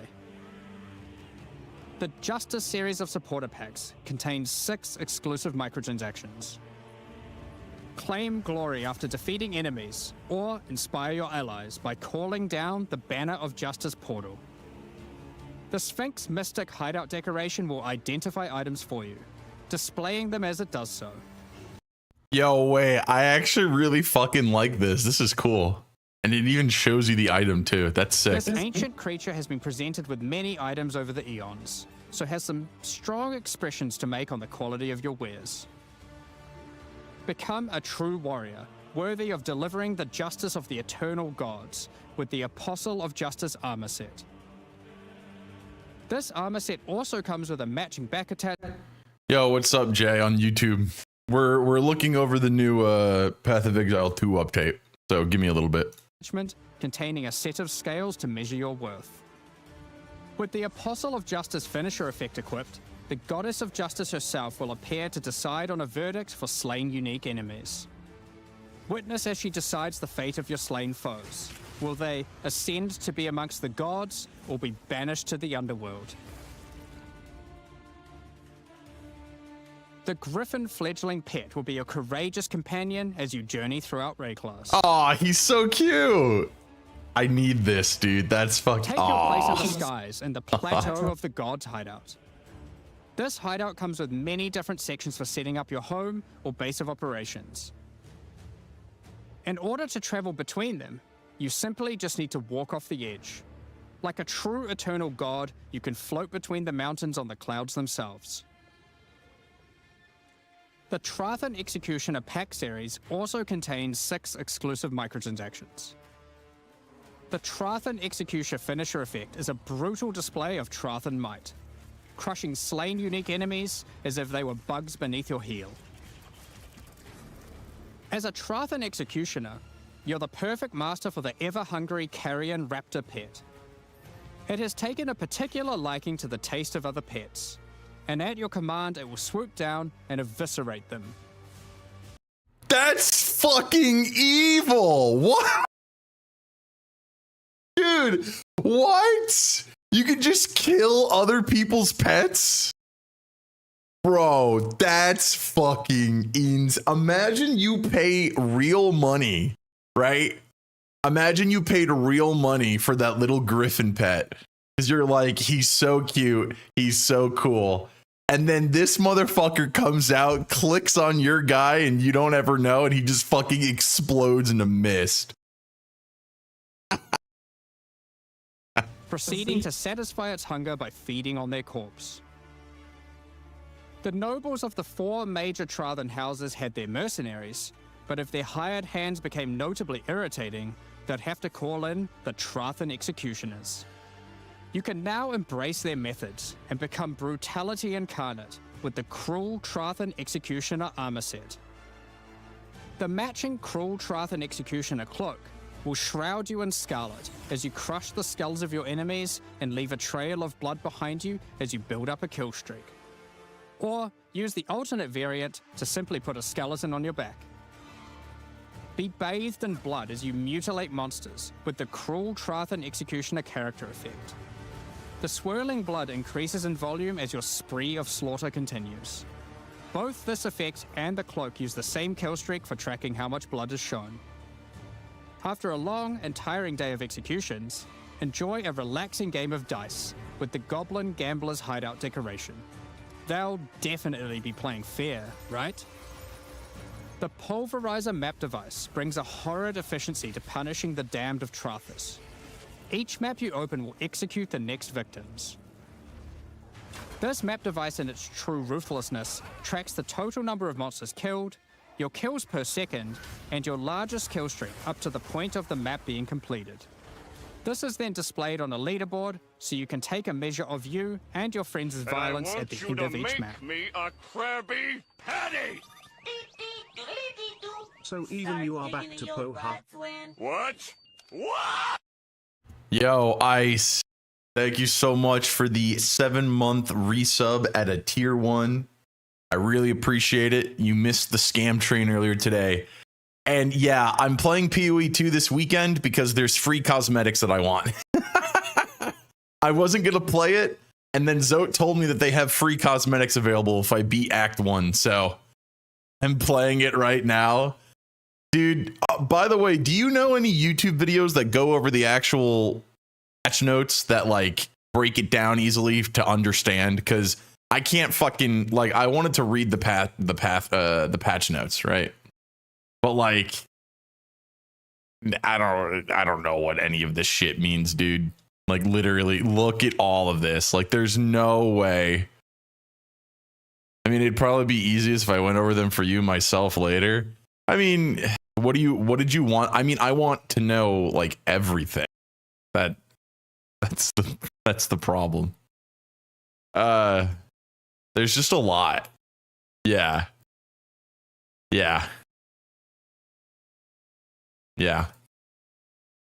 All right, wait, ads are going to play in a minute here.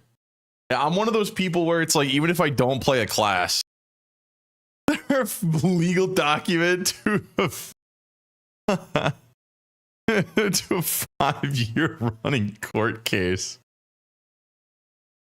I have read the actual patch notes in detail. I don't know everything. Yeah, that's because like, okay, let me explain. There's a guy named Darth Microtransaction, right?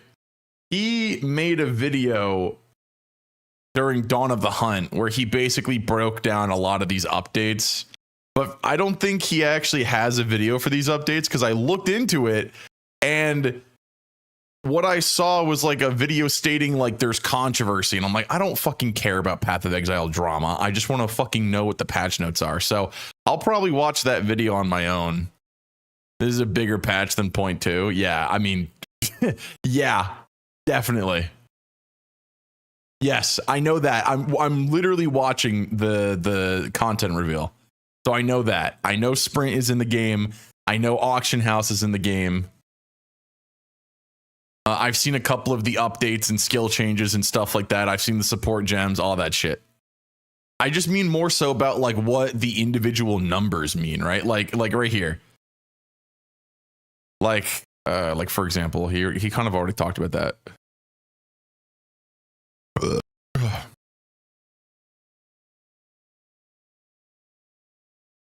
Just the changes to armor and shields would take 15 minutes, most likely. Yeah.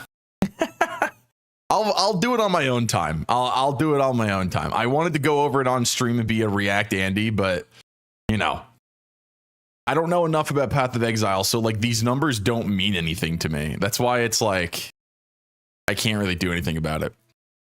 Right? I'm not an ARPG player. I don't know like what any of this is supposed to mean. But I'm going to finish watching this. I'm pretty sure this is where they go over everything, right? Yeah, this is yeah. So I don't need that, and I'll close that. I'm just going to finish watching this, and then we're going to start playing. It's been about 2 hours, 2-hour React content segment, and then we'll play the game. I just want to beat Act 1. That's all I want to do. I just want to beat Act 1, and then I'm going to go play Sonic Racing.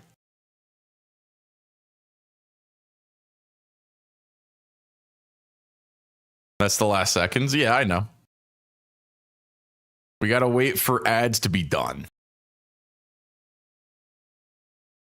I recommend getting to that. Yeah, the only reason why I'm not going to do that right now, Ice, is because I didn't actually plan on playing Path of Exile 2 yet.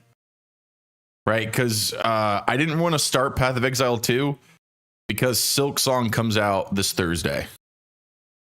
And I'm going to be playing that.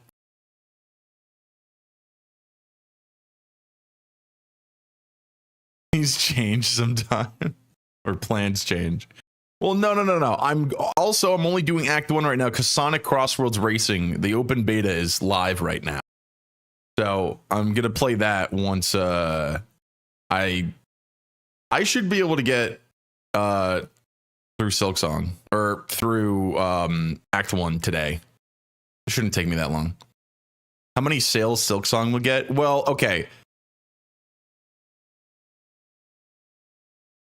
Game status for a while. I don't think so. I take a long ass time to play these games. We all know how slow I am because I'm retarded.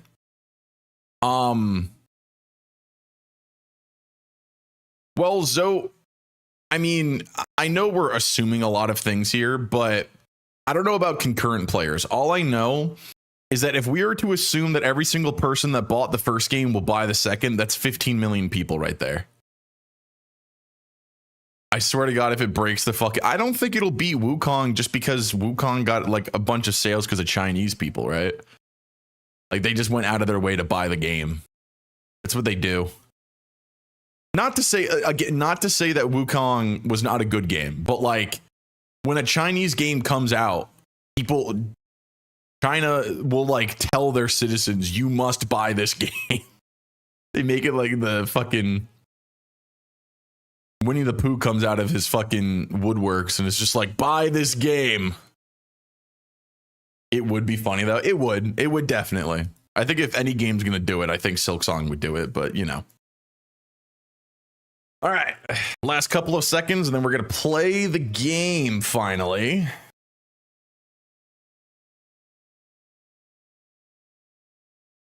By buying the game on all the accounts.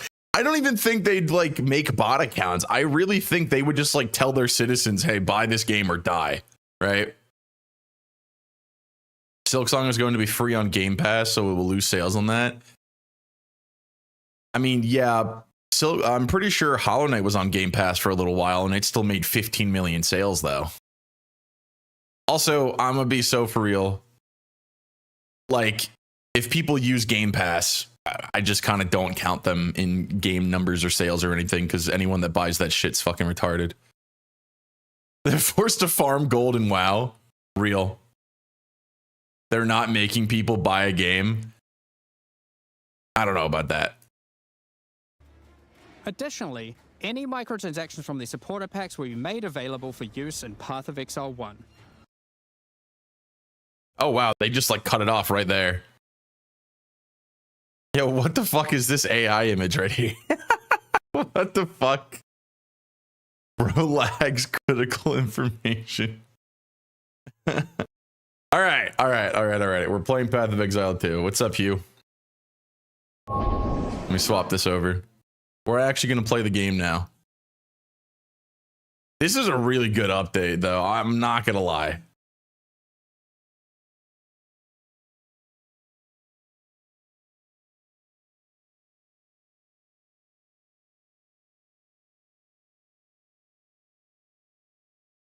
Path of Exile 2.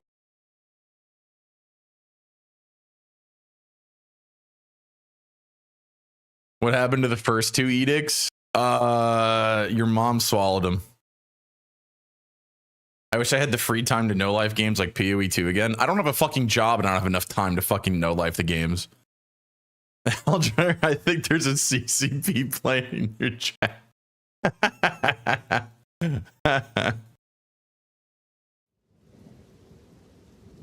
E-digs, that's what your mom does? Yeah, that's the joke I just made, Hugh. Fuck you. I already said that. Detected out-of-date GPU driver. I'm not updating my GPU, bro. I don't give a fuck. Oh, right. Oops. There we go. This game still kind of eats away at my CPU a little bit. I'm not gonna lie. I'm at, holy shit, 100% CPU usage. Damn. Well, it's just the starting menu, right? Have I booted up Path of Exile 2 since then? I think I have. Yeah. Okay, so it looks like all of my settings are changed. We're good. Master volume, music volume. Here, wait. Oh no!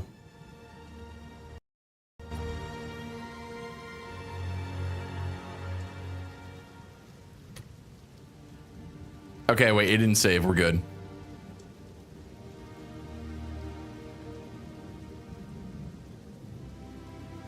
It didn't save. We're good. What did you almost do? I almost fucked up my my settings.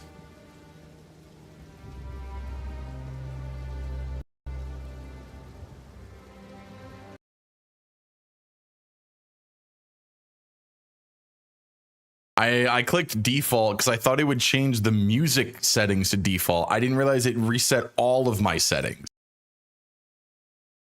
That was the problem.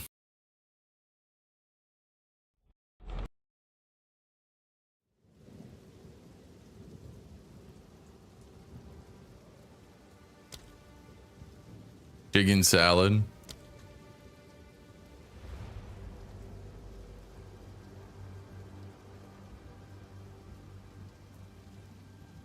$500 cigarettes. Okay, yeah, we'll leave everything at that. Digging salad.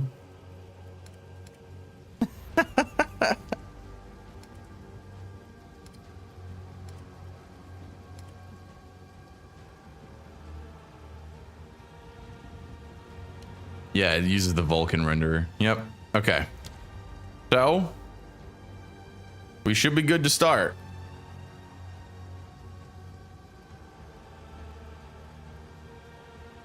The real question is, what class is everyone starting as? That's the real question. I know Badhound said he'd start as witch in the Discord.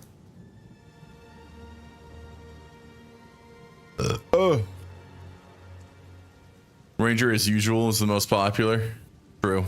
I am playing witch. You're also playing witch. Nice. Ew, why am I in California?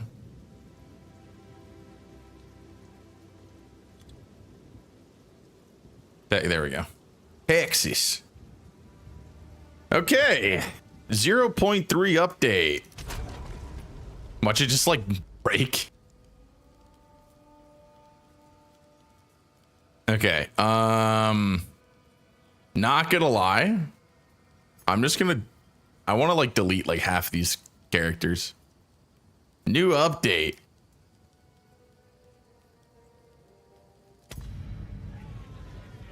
This is the default Path of Exile lead. Okay, Rise of the Abyssal. I just saw what RuneWave booted up.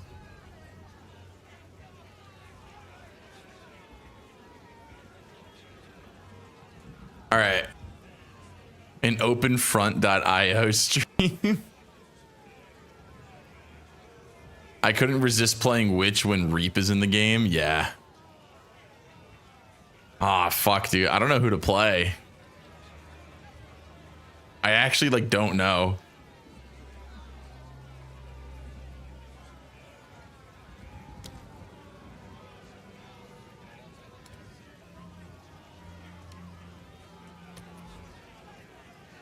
Well, I'm gonna put the music back.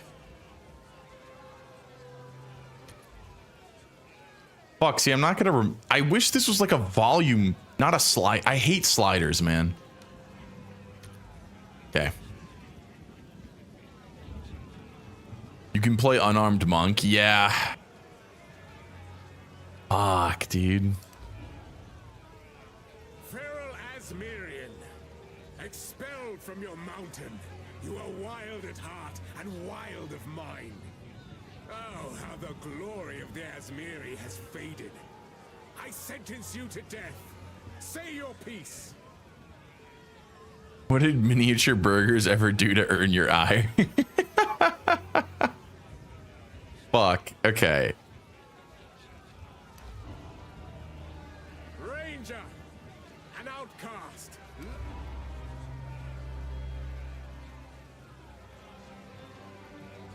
I just showed mini burgers to him. True.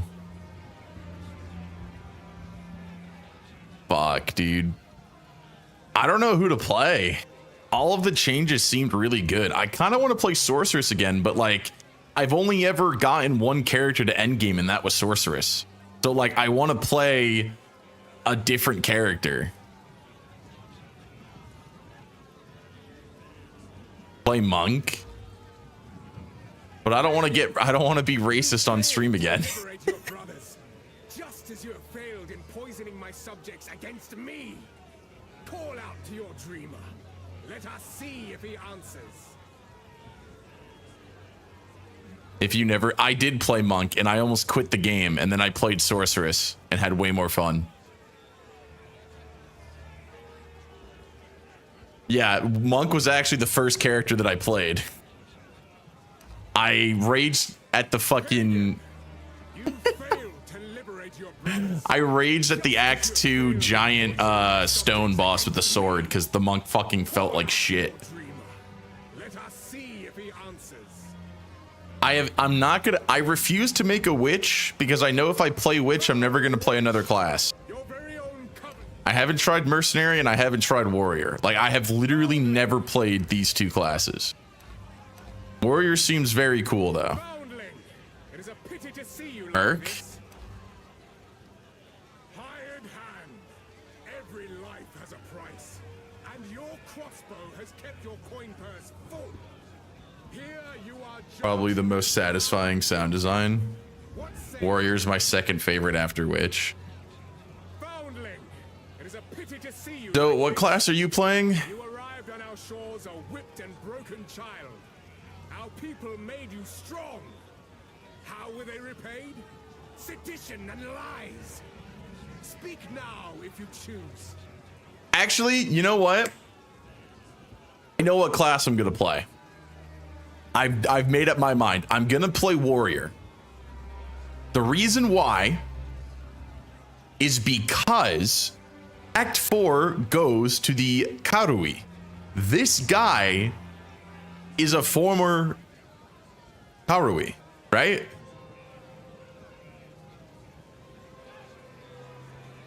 I'm going for a tanky melee blood mage. That sounds really cool, actually.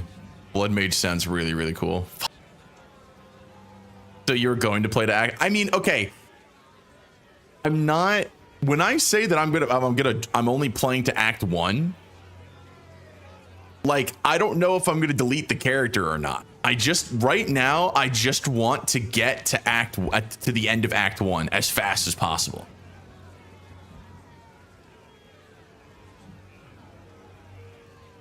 But ideally, I would like to come back to this game after I beat Silksong or whatever, and before the next Monster Hunter update, and maybe start playing it again. But I don't know if I'm going to delete that character and make a new one or what. So if I plan on keeping the character, I feel like my best idea is to play warrior under the assumption that I will keep it, so that way I can pick up where I left off, right? I just don't plan on making it to Act 4 now. I just need to beat Act 1 today and then stop playing the game. You know, because the idea right now, right, is to play the Sonic open beta. On Monday, I play Granblue again. Fuck. I play Granblue again on Monday. I don't really have anything planned for Tuesday or Wednesday. And then Thursday is when Silksong comes out. And I'm literally just going to be playing Silksong for the rest of the time until I beat it and get every single ending 100% it. So, I don't know how long it's going to take me. I really think 3 days is enough to hit Act 4. I only have 2 days. Well, I guess counting today. Yeah. I don't know. I just want the cosmetics. I'm going to choose warrior.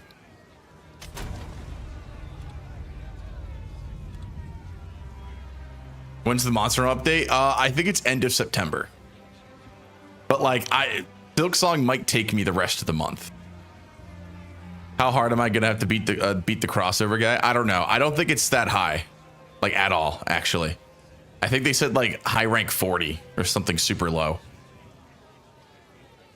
Warrior name. Name of the warrior.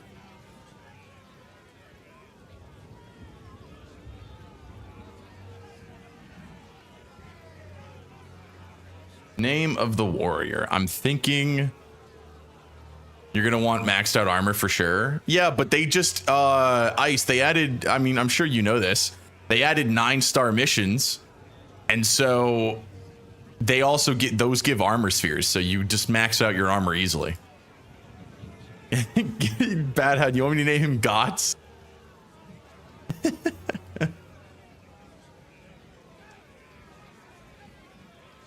They also increased armor levels with it. Yep. Did I check if this is available? Yes. No.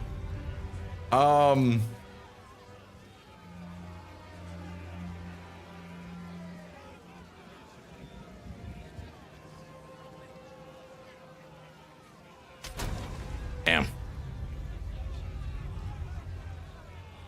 My fashion wants you. I didn't ignore you. I saw it, but I'm pretty sure you. Hold on. I'm pretty sure you sent it extremely fucking late.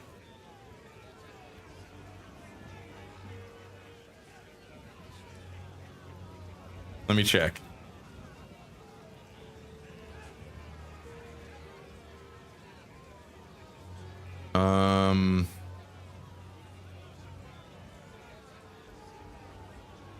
Bro, what? Why is this search function fucking dog shit? I want to see a message as image.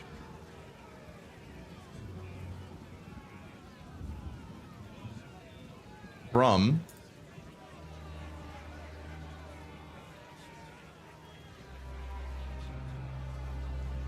bro.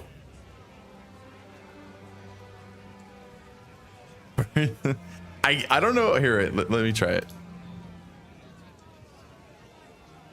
I can't do that. Oh.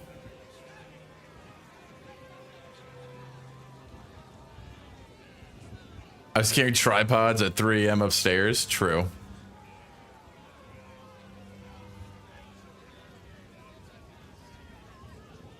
Just do the normal O. Do you want me to do God Spawn? I don't know how to pronounce that. I can do it though.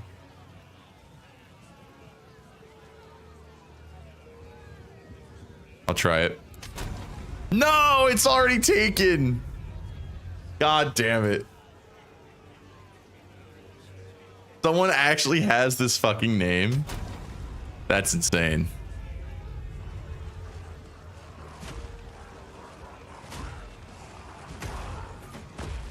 Oh, okay. That makes sense.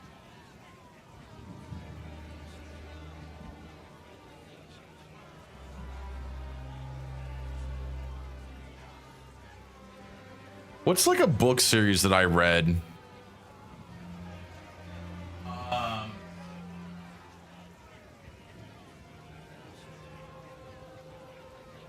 Man. Mistborn? Yeah, I mean, I was trying to think of a giant like Smith from Mistborn, but they don't really have characters like that. You can read? I mean, no. Chat just gets implanted into my head, and I have a lady in my head that calls me Stud Muffin that reads all the messages to me. You listen to the audiobook? I would never. Fucking hate audiobooks. I don't actually hate audiobooks. I've already talked about this. I wish the audiobook experience was more consistent, because a book can be fucking absolutely ruined by a horrible audiobook reading. I also wish audiobooks were kind of taken like a play, where you had like a female to read this character and a male to read that character. The gorilla hand signs. It was industry standard for a full audio drama. Yeah, I know that's unfair to ask, because sometimes they just don't have the money, right? I understand that. I don't want to like shit on people that are audiobook readers, but I do wish it was more of a full drama, like audio drama. Being some guy reading. Yeah, exactly.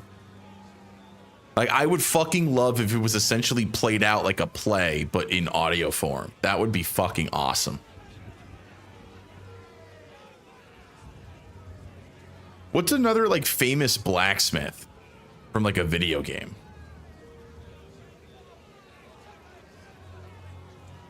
That's literally Big Finish. Well, that's good then. I'm glad. I've never listened or read it though, so I wouldn't know. I already tried Andre. Andre's not available.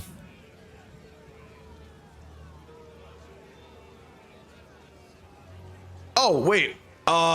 Who's the guy from Elden Ring? Fuck, I forgot his name. Wow, I can't remember his name at all. They got original actors for voice acting. That's very good. I'm glad.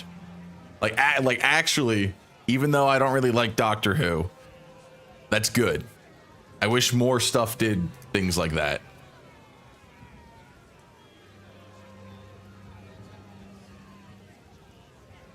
Yeah, his name is Hugh. Damn. Someone already took it. There's no Smith in Bloodborne, right? No. There's a Smith and there's two Smiths in Demon Souls, but huge Jassel. No. Actually,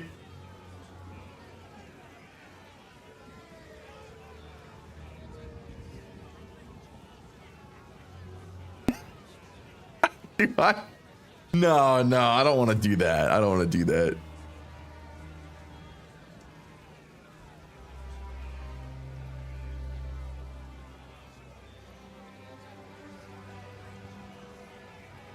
Yo, wait,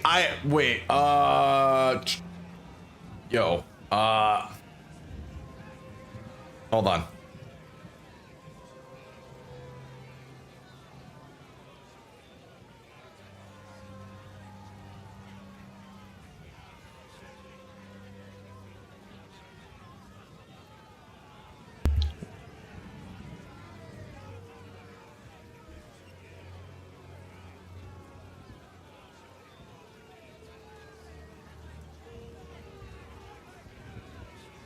I'm trying to find the name of a D&D character that I played, but I don't remember his name.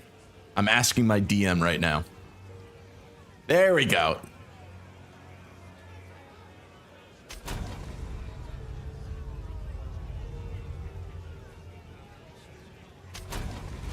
There we go.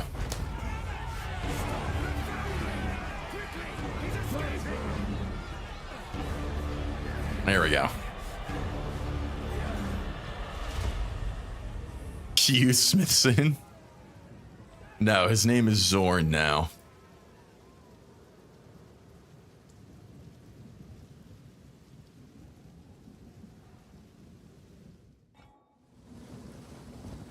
A blacksmith at Katava then? Yeah, probably. I don't really know much about the other ascendancies. Actually, they did just buff the fuck out of the ancestral one, so... probably not. I don't know. I'll look into it a bit more. Whoa, whoa, whoa, whoa, whoa. Why is this game so laggy? Does anyone see that?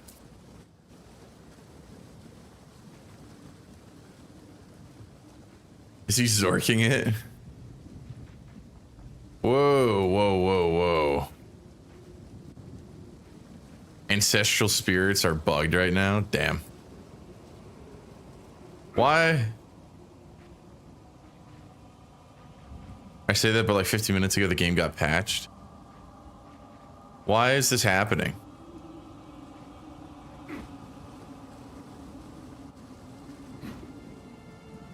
Dude, I can't play like this.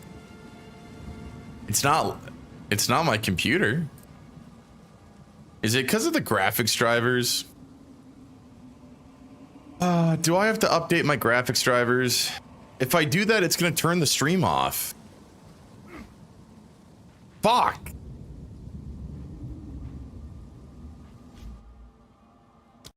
Hold on, I'm gonna restart the game.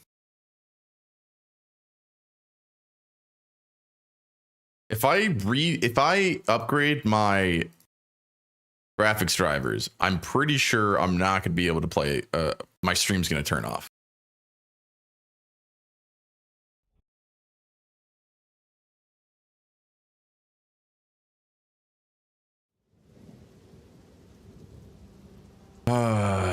I booted up a character yesterday and this didn't happen. What the fuck?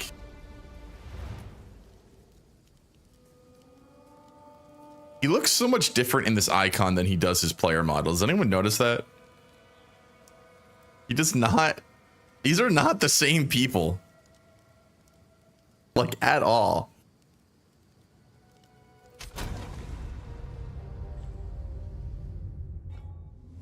Booted up my PC.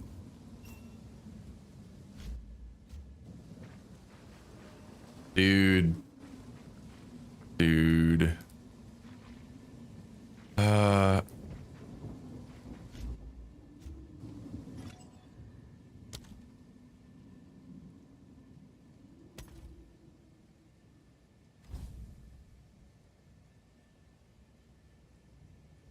Time to throw all the cool stuff that I got.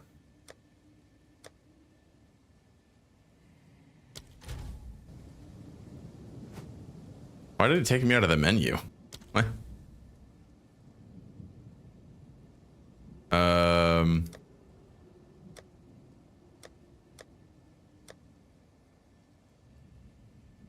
want to use the new one.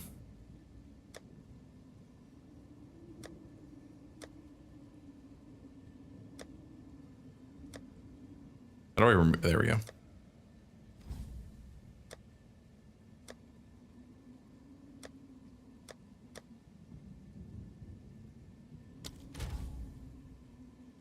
Is that Sanic? No.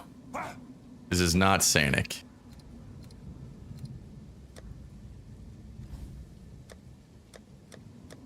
I don't think I have anything else. Oh wait, I do. I'll bring the Esmiri pet. Oh wait, I can have two? You can have two. Okay. That's nice.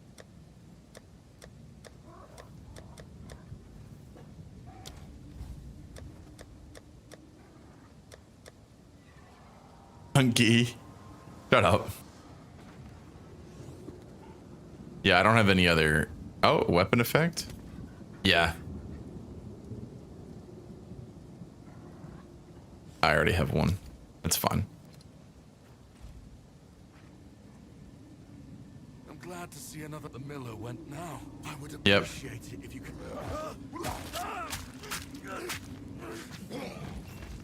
Wooden club. Yes, I know.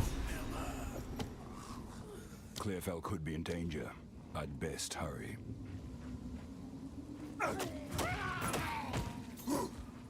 Bro. Why is he... Why does he sound like that? Ow. Dude, I can't fucking play like this. I might have to get the Clearfell and then turn my fucking stream off and back on.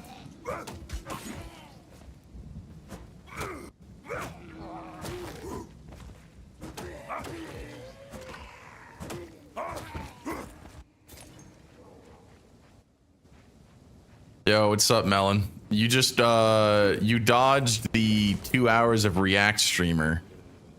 I'm now actually playing a video game. But it's not fucking working.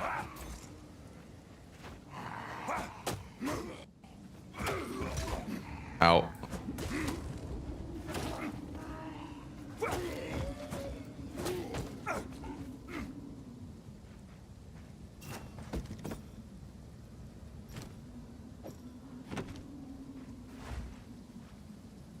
There we go. I have a shield now.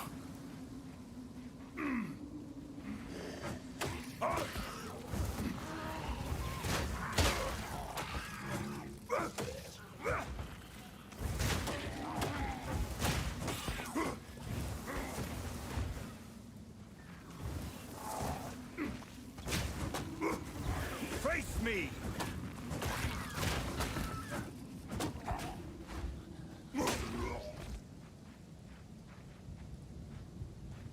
No, you have to complete a single offline race. So do one of the Grand Prix offline, and then it'll give you access to doing multiplayer content.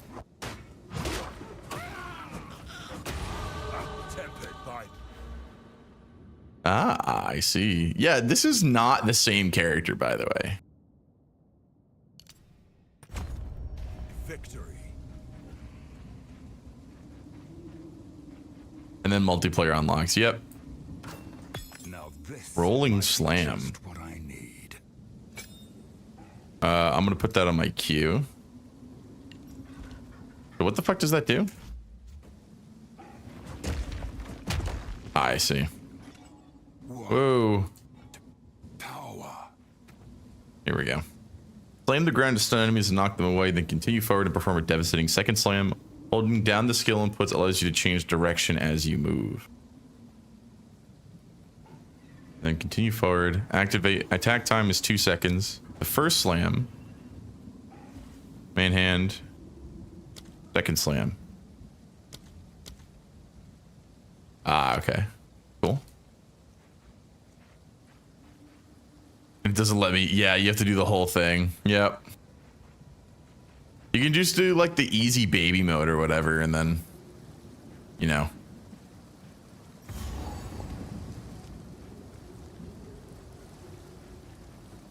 God, dude, this stutter is so fucking aggravating. Oh, okay, there we go. It's literally as if like I'm, oh. I feel like it's my connection to the server. I don't even think it's a driver issue. It doesn't feel like a driver issue.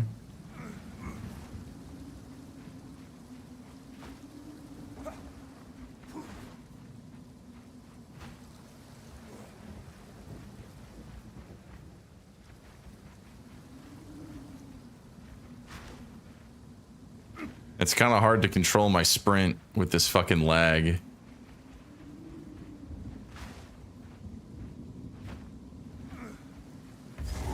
Checkpoint. Uh-oh. Woo. Oh, he knows Brannock. Stay back. Don't do this.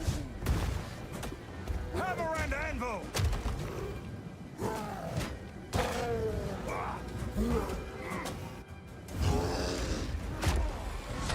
Uh-oh. Ooh.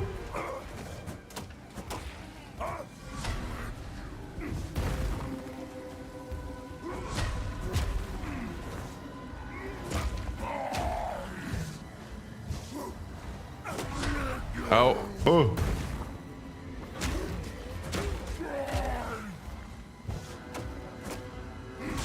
Oh. So hard, dude. So hard to do this boss.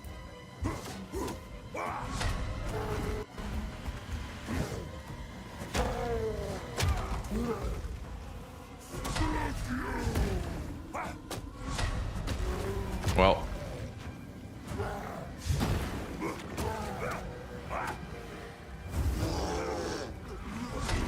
Uh-oh. Whew.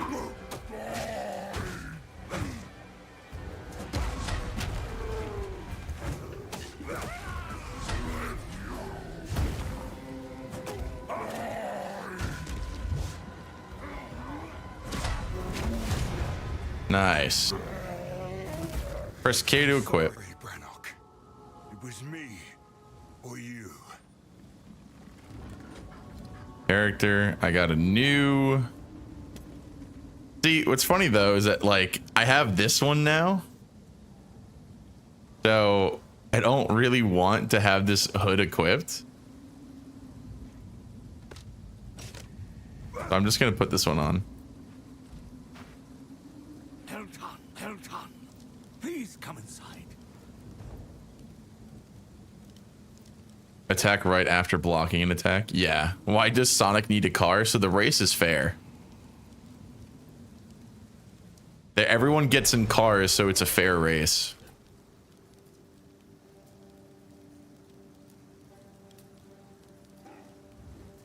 So what's the horn helm? That's currently a drop available right now.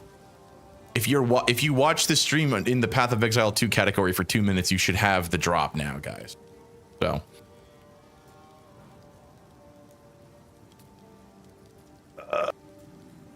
you should be able to look at it.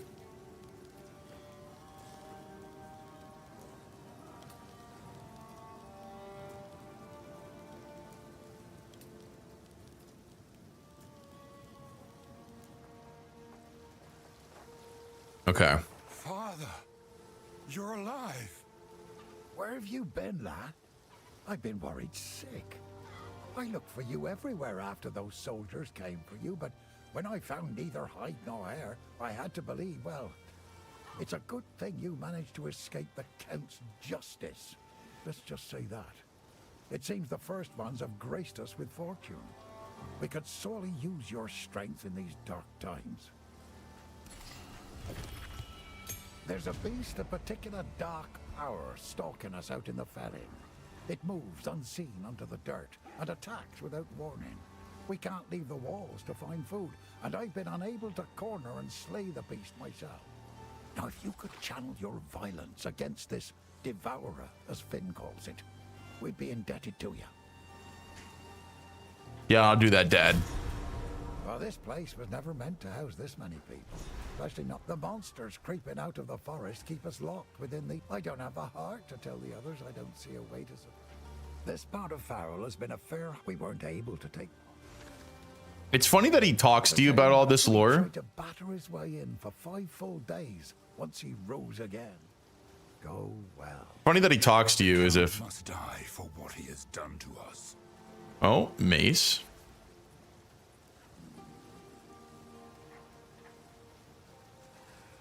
Had to be manually passed too. Yeah.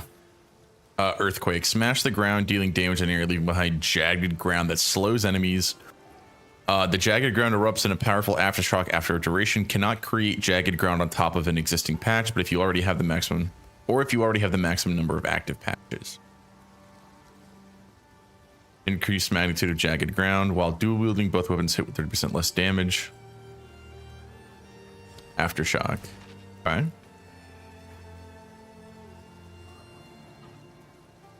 Primed for stun.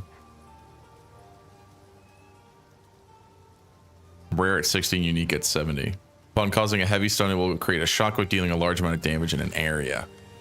+2 to melee strike range.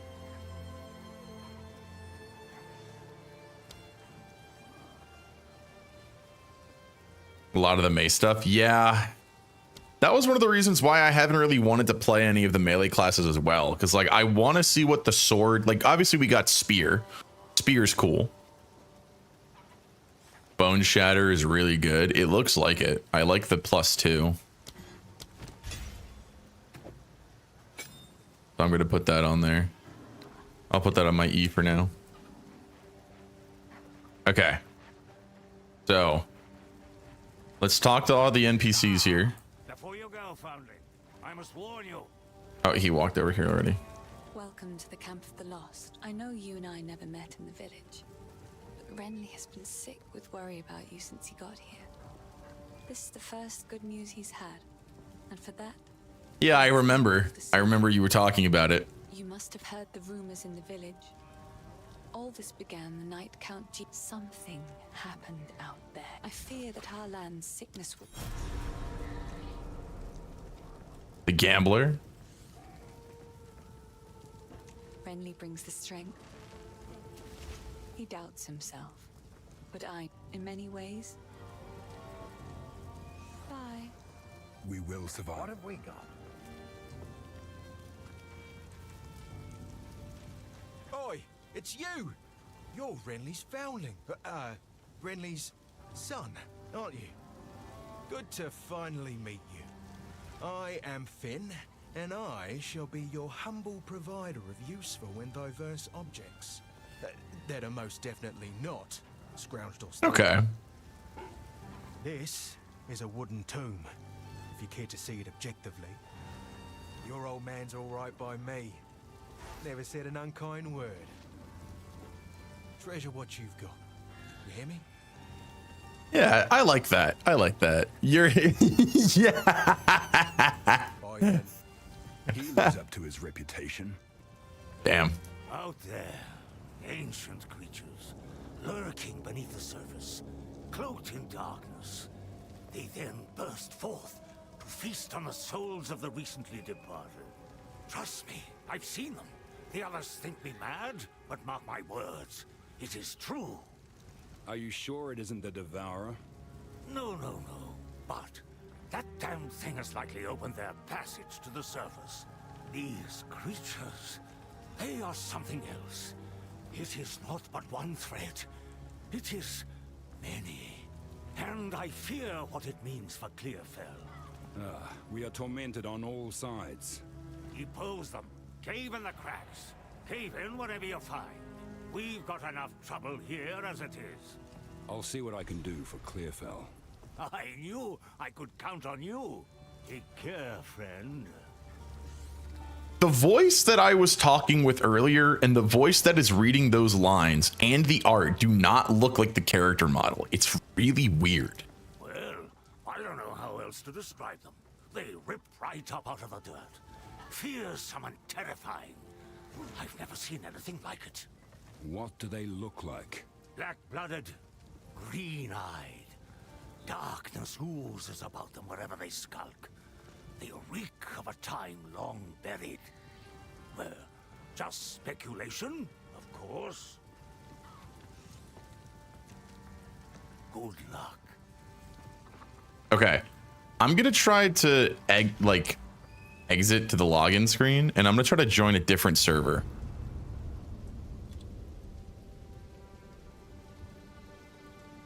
Because, like, I don't know why I'm lagging so bad. Let's try Washington, D.C.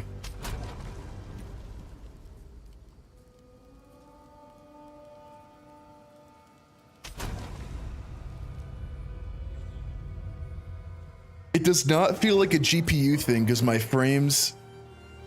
Washington disconnected. True. Yeah, this doesn't feel like a GPU thing. I feel like I'm like literally the server is not connecting me. Cause like my frame, you guys can't see my frames. My frames are not stuttering, right? They're not like lagging. They're not going down. I have 67, 67, 67, 70, 67. I don't know, man. I'm really afraid that if I update my GPU driver that my stream is gonna fucking die, but I can't play the game like this. What do you guys think I should do? What does chat think I should do? Because I can't fucking play the game like that. Try server hopping. All right, let's try another one. So I did DC, I did Texas. I never logged into California. Try that one.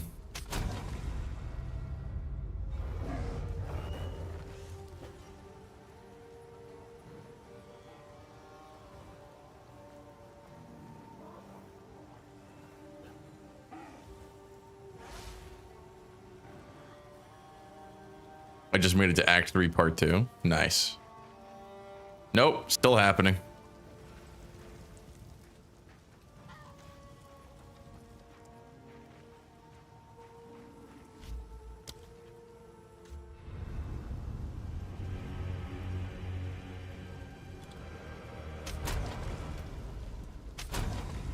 Let's try an EU server.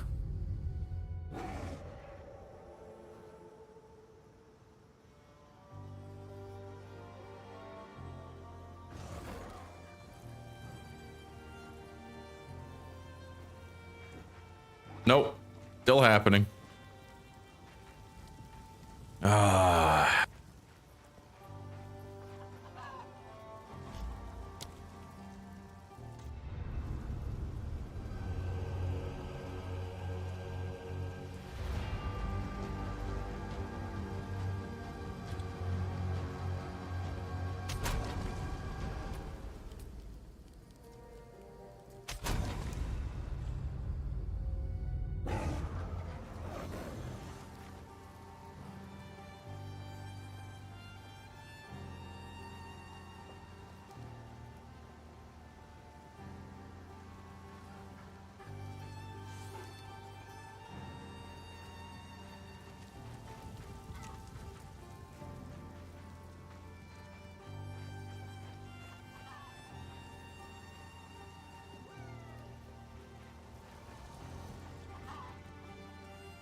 What's going on? I think I'll wait for a fight first. Whenever I walk around, my game lags like this. And I think it has to do with my... Yeah, I think it has to do with my graphics drivers, but I'm afraid that if I update my graphics drivers, it's going to turn off my stream. So I don't want to do that. But I don't think I can do anything else because, like, if I don't do that, then, you know.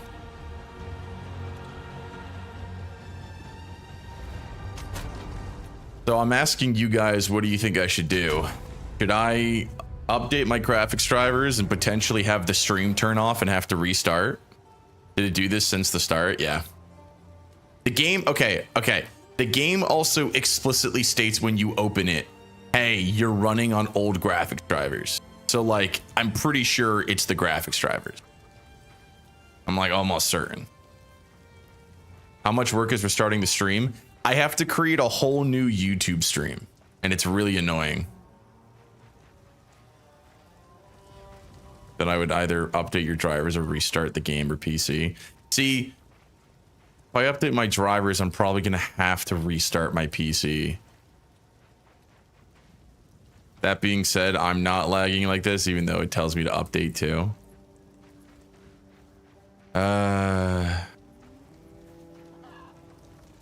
See, if I just update my graphics drivers and it doesn't turn off my stream, that means that I don't have to re-log into everything. If I have to also restart my PC, that means that I have to re-log into everything. I have to re-log into Twitter, Twitch, YouTube, Stream Elements, OBS, StreamerBot, Steam. Are you a gambling man? I guess I have to be. I literally think I have to be. Okay. I'm gonna restart my stream. Or I'm gonna restart. I've already restarted the game. So I'm gonna update my graphics drivers. Yeah. So I'm gonna update my graphics drivers right now. I don't know what that's gonna do. Update BIOS? Fuck no.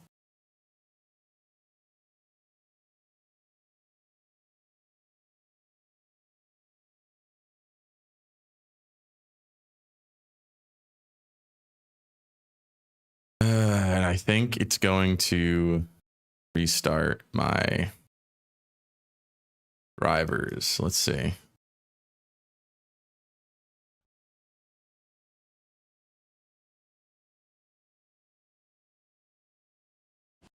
Install another branch of Linux.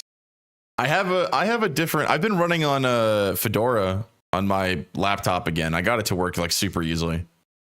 Yeah, see, I haven't updated my graphics drivers since June 17th.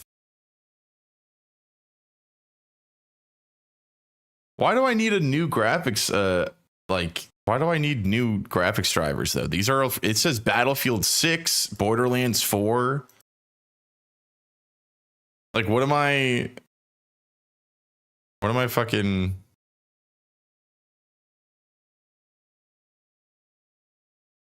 what am I updating for?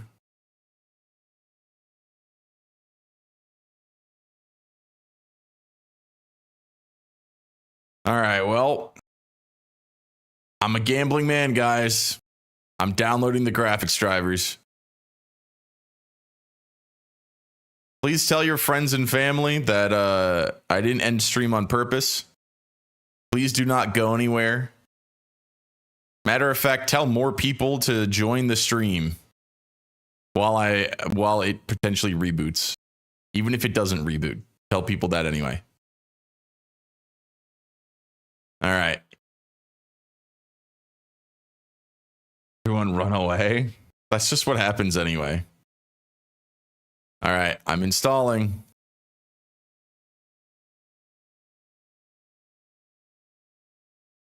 Express installation.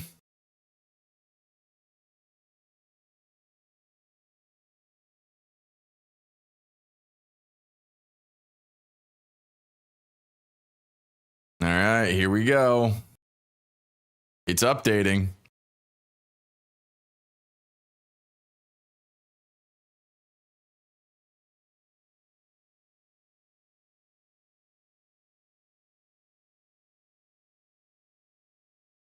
Can't believe after how dog shit Borderlands 3 was, they decided to make Borderlands 4.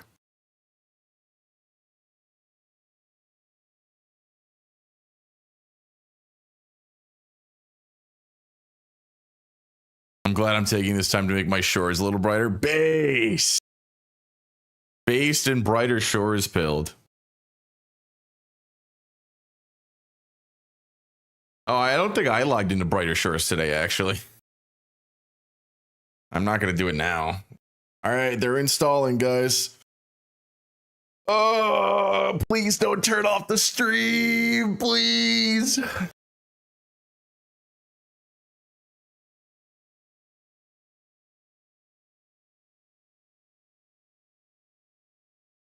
Please don't turn off the stream.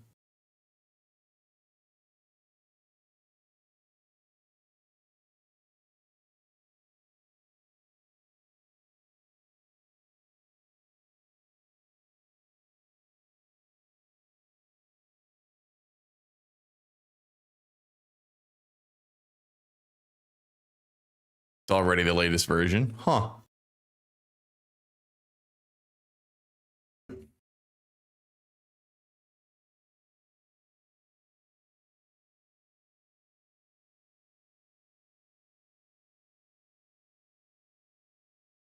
It's slowly updating, guys.